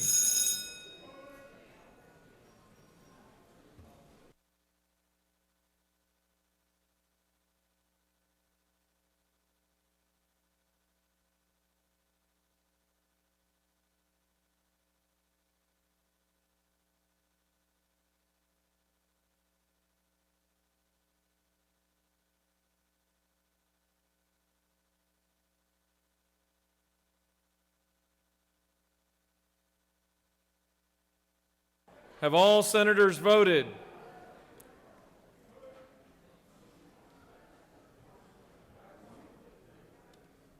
Have all senators voted? Mr. Secretary, please close the machine. On the passage of the motion, the yeas are 50, the nays are 1, and the Senate has agreed to the House substitute to Senate Bill 255.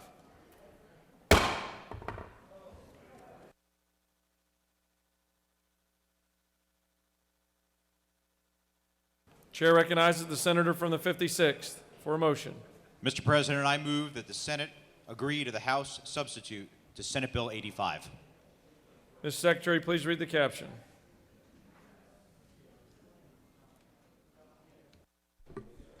Senate Bill 85 by Senators Albers of the 56th and others, a bill to be entitled an act to amend Code Section 16-5-61 of the OCGA relating to hazing so as to provide for an expanded definition of hazing, to provide for inclusion of minors as a subject of hazing, to provide for penalties, to provide for a certain attorney general to bring civil actions against certain organizations regarding hazing incidents, and for other purposes. The House offers the following substitute to Senate Bill 85. A bill to be entitled an act to amend Article 4 of Chapter 5 of Title 16 of the OCGA relating to reckless conduct so as to provide for an expanded definition of hazing and for other purposes. This completes the order, Mr. President. Chair recognizes the senator from the 56th to speak to his motion.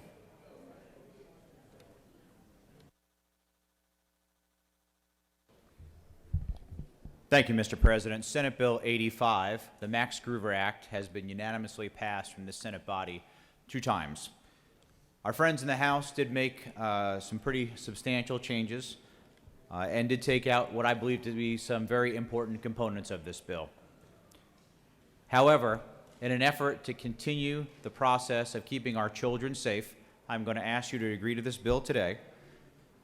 What it simply does is it identifies and defines hazing in more detail and talks about what we call the truth in advertising part of this bill to make sure that the proper communications and transparency is in place.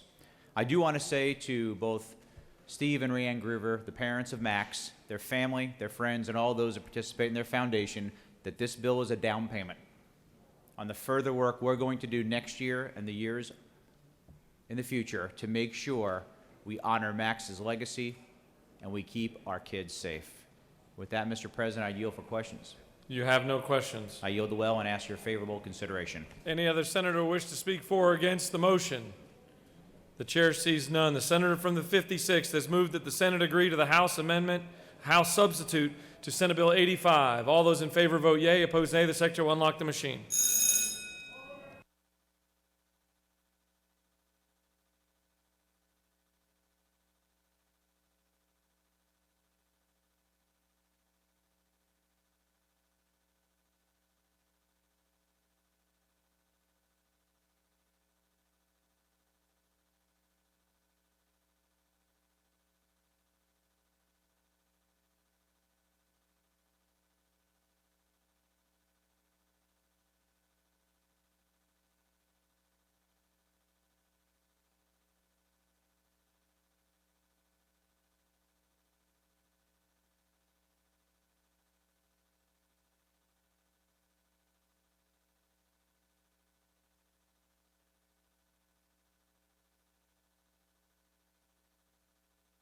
Ms. Secretary, please close the machine.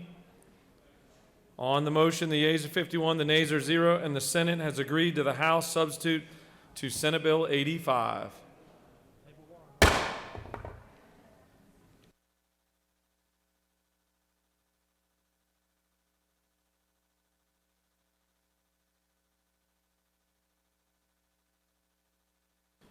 Chair recognizes the senator from the 50th for a motion.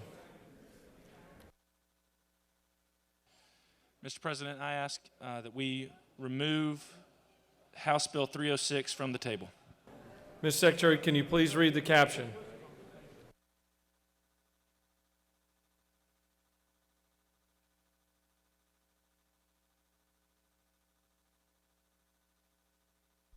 House Bill 306 by Representatives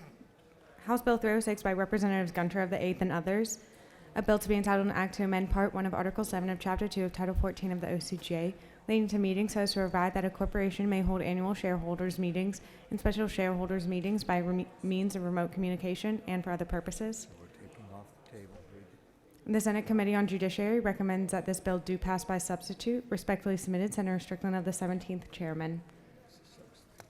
Senate Judiciary offers the following substitute to House Bill 306.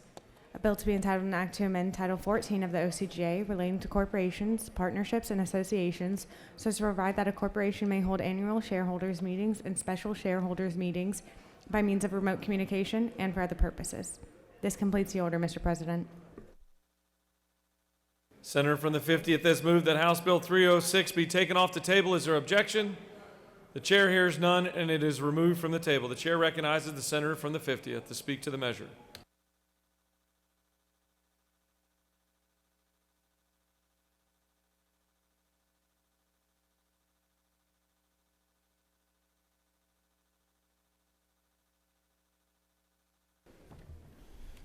Thank you, Mr. President. I rise today to bring House Bill 306. This is a similar bill that we passed previously What this bill does is just extends to non-profit corporations and allows them to meet virtually in shareholder meetings. And if there are any questions, I'll take them. If not, I'll yield the well. You have no questions. Thank you very much. You're getting good at this. After 37 bills. Does any other senator wish to speak for or against House Bill 306? The chair sees none. Questions on the adoption of the committee substitute. Is there objection to the adoption of the committee substitute? Chair hears none. The committee substitute is adopted. Is there objection to agreeing to the report of the committee which is favorable to the passage of the bill? The chair hears none. The report of the committee is agreed to. Is there objection to the main question being ordered? The chair hears none. The main question is ordered. Questions on the passage of the bill by substitute. All those in favor vote yea. Opposed nay. The secretary will unlock the machine.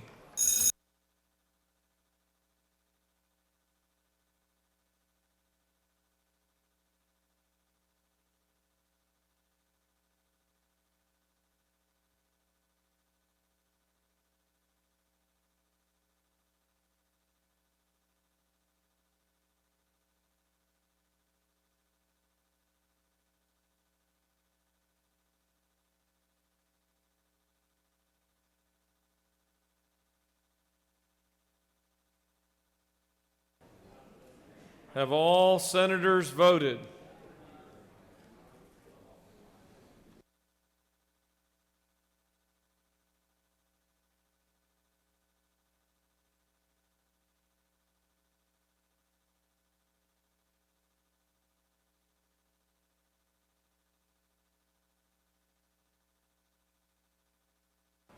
Have all senators voted?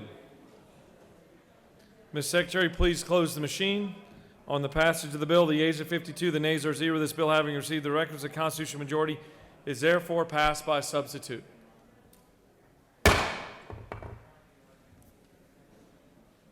Chair recognizes the senator from the 4th for a motion. Mr. President, I'd like to lift House Bill 443 from the table. Ms. Secretary, please read the caption.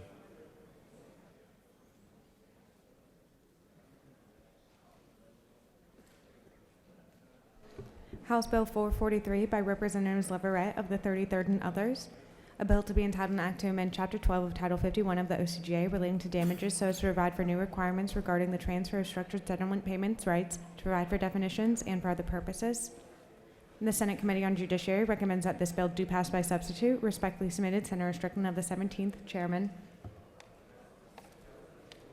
Senate Judiciary offers the following substitute to House Bill 443. A bill to be entitled an act to amend Chapter 12 of Title 51 of the OCGA relating to damages so as to provide for new requirements regarding the transfer of structured settlement payment rights and for other purposes. This completes the order, Mr. President. Senator, you asked for this to be lifted up. Is that in prayer or physically off the table? Off the table and then prayer talk. I just want to clarify your motion. Senator from the 4th has asked for House Bill 443 to be lifted up off the table. Is there objection? Chair hears none, and it is so. Chair recognizes the senator from the 4th to speak to the measure.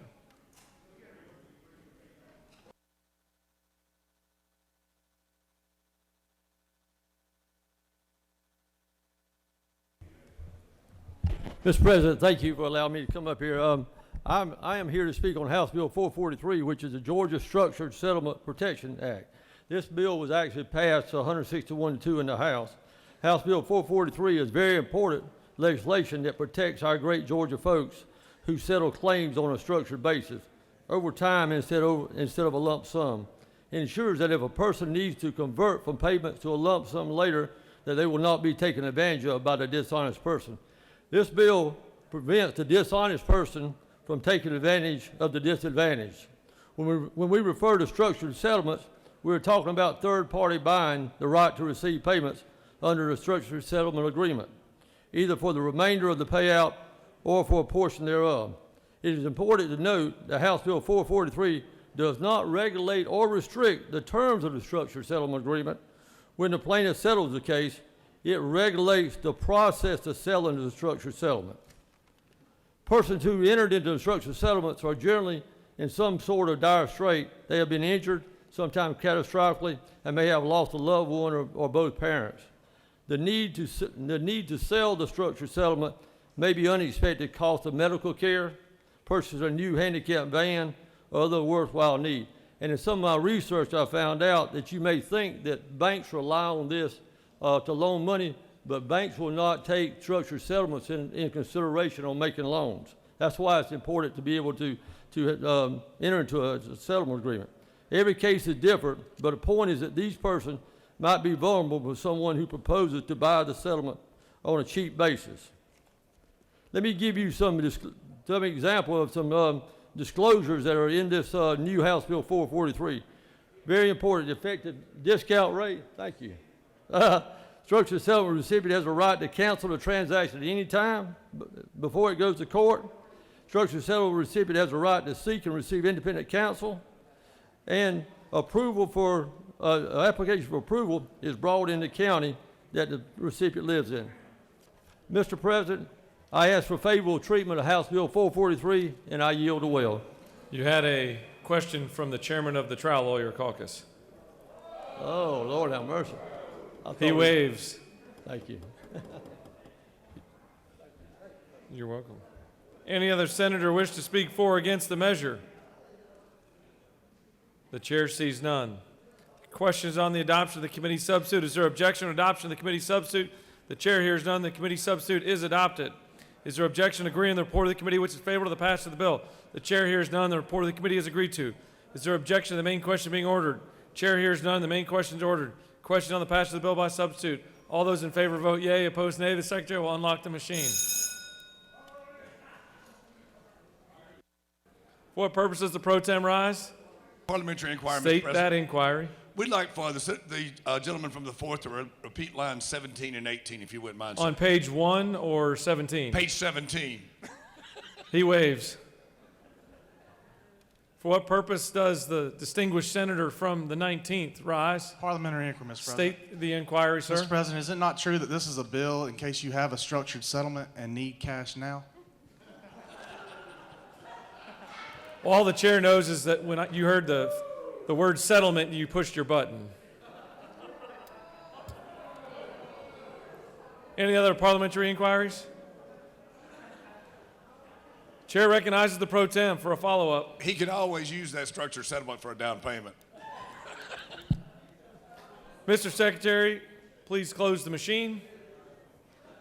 On the passage of the bill, the yeas are 51, the nays are 0. This bill, having received the requisite constitutional majority, is therefore passed by substitute.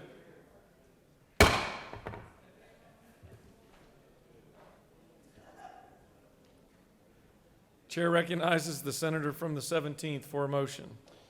Thank you, Mr. President. I move that House Bill 562 be taken off the table. Mr. Secretary, can you please read the caption? House Bill 562 by Representatives Carpenter of the 4th and others. A bill to be entitled an act to amend Article 3 of Chapter 4 of Title 17 of the OCJ relating to warrants for arrest so as to add DFCS case manager to the people for whom arrest warrants may be issued only by certain judicial officers and for other purposes. The Senate Committee on Judiciary recommends that this bill do pass by substitute. Respectfully submitted, Senator Strickland of the 17th, Chairman. Senate Judiciary offers the following substitute to House Bill 562.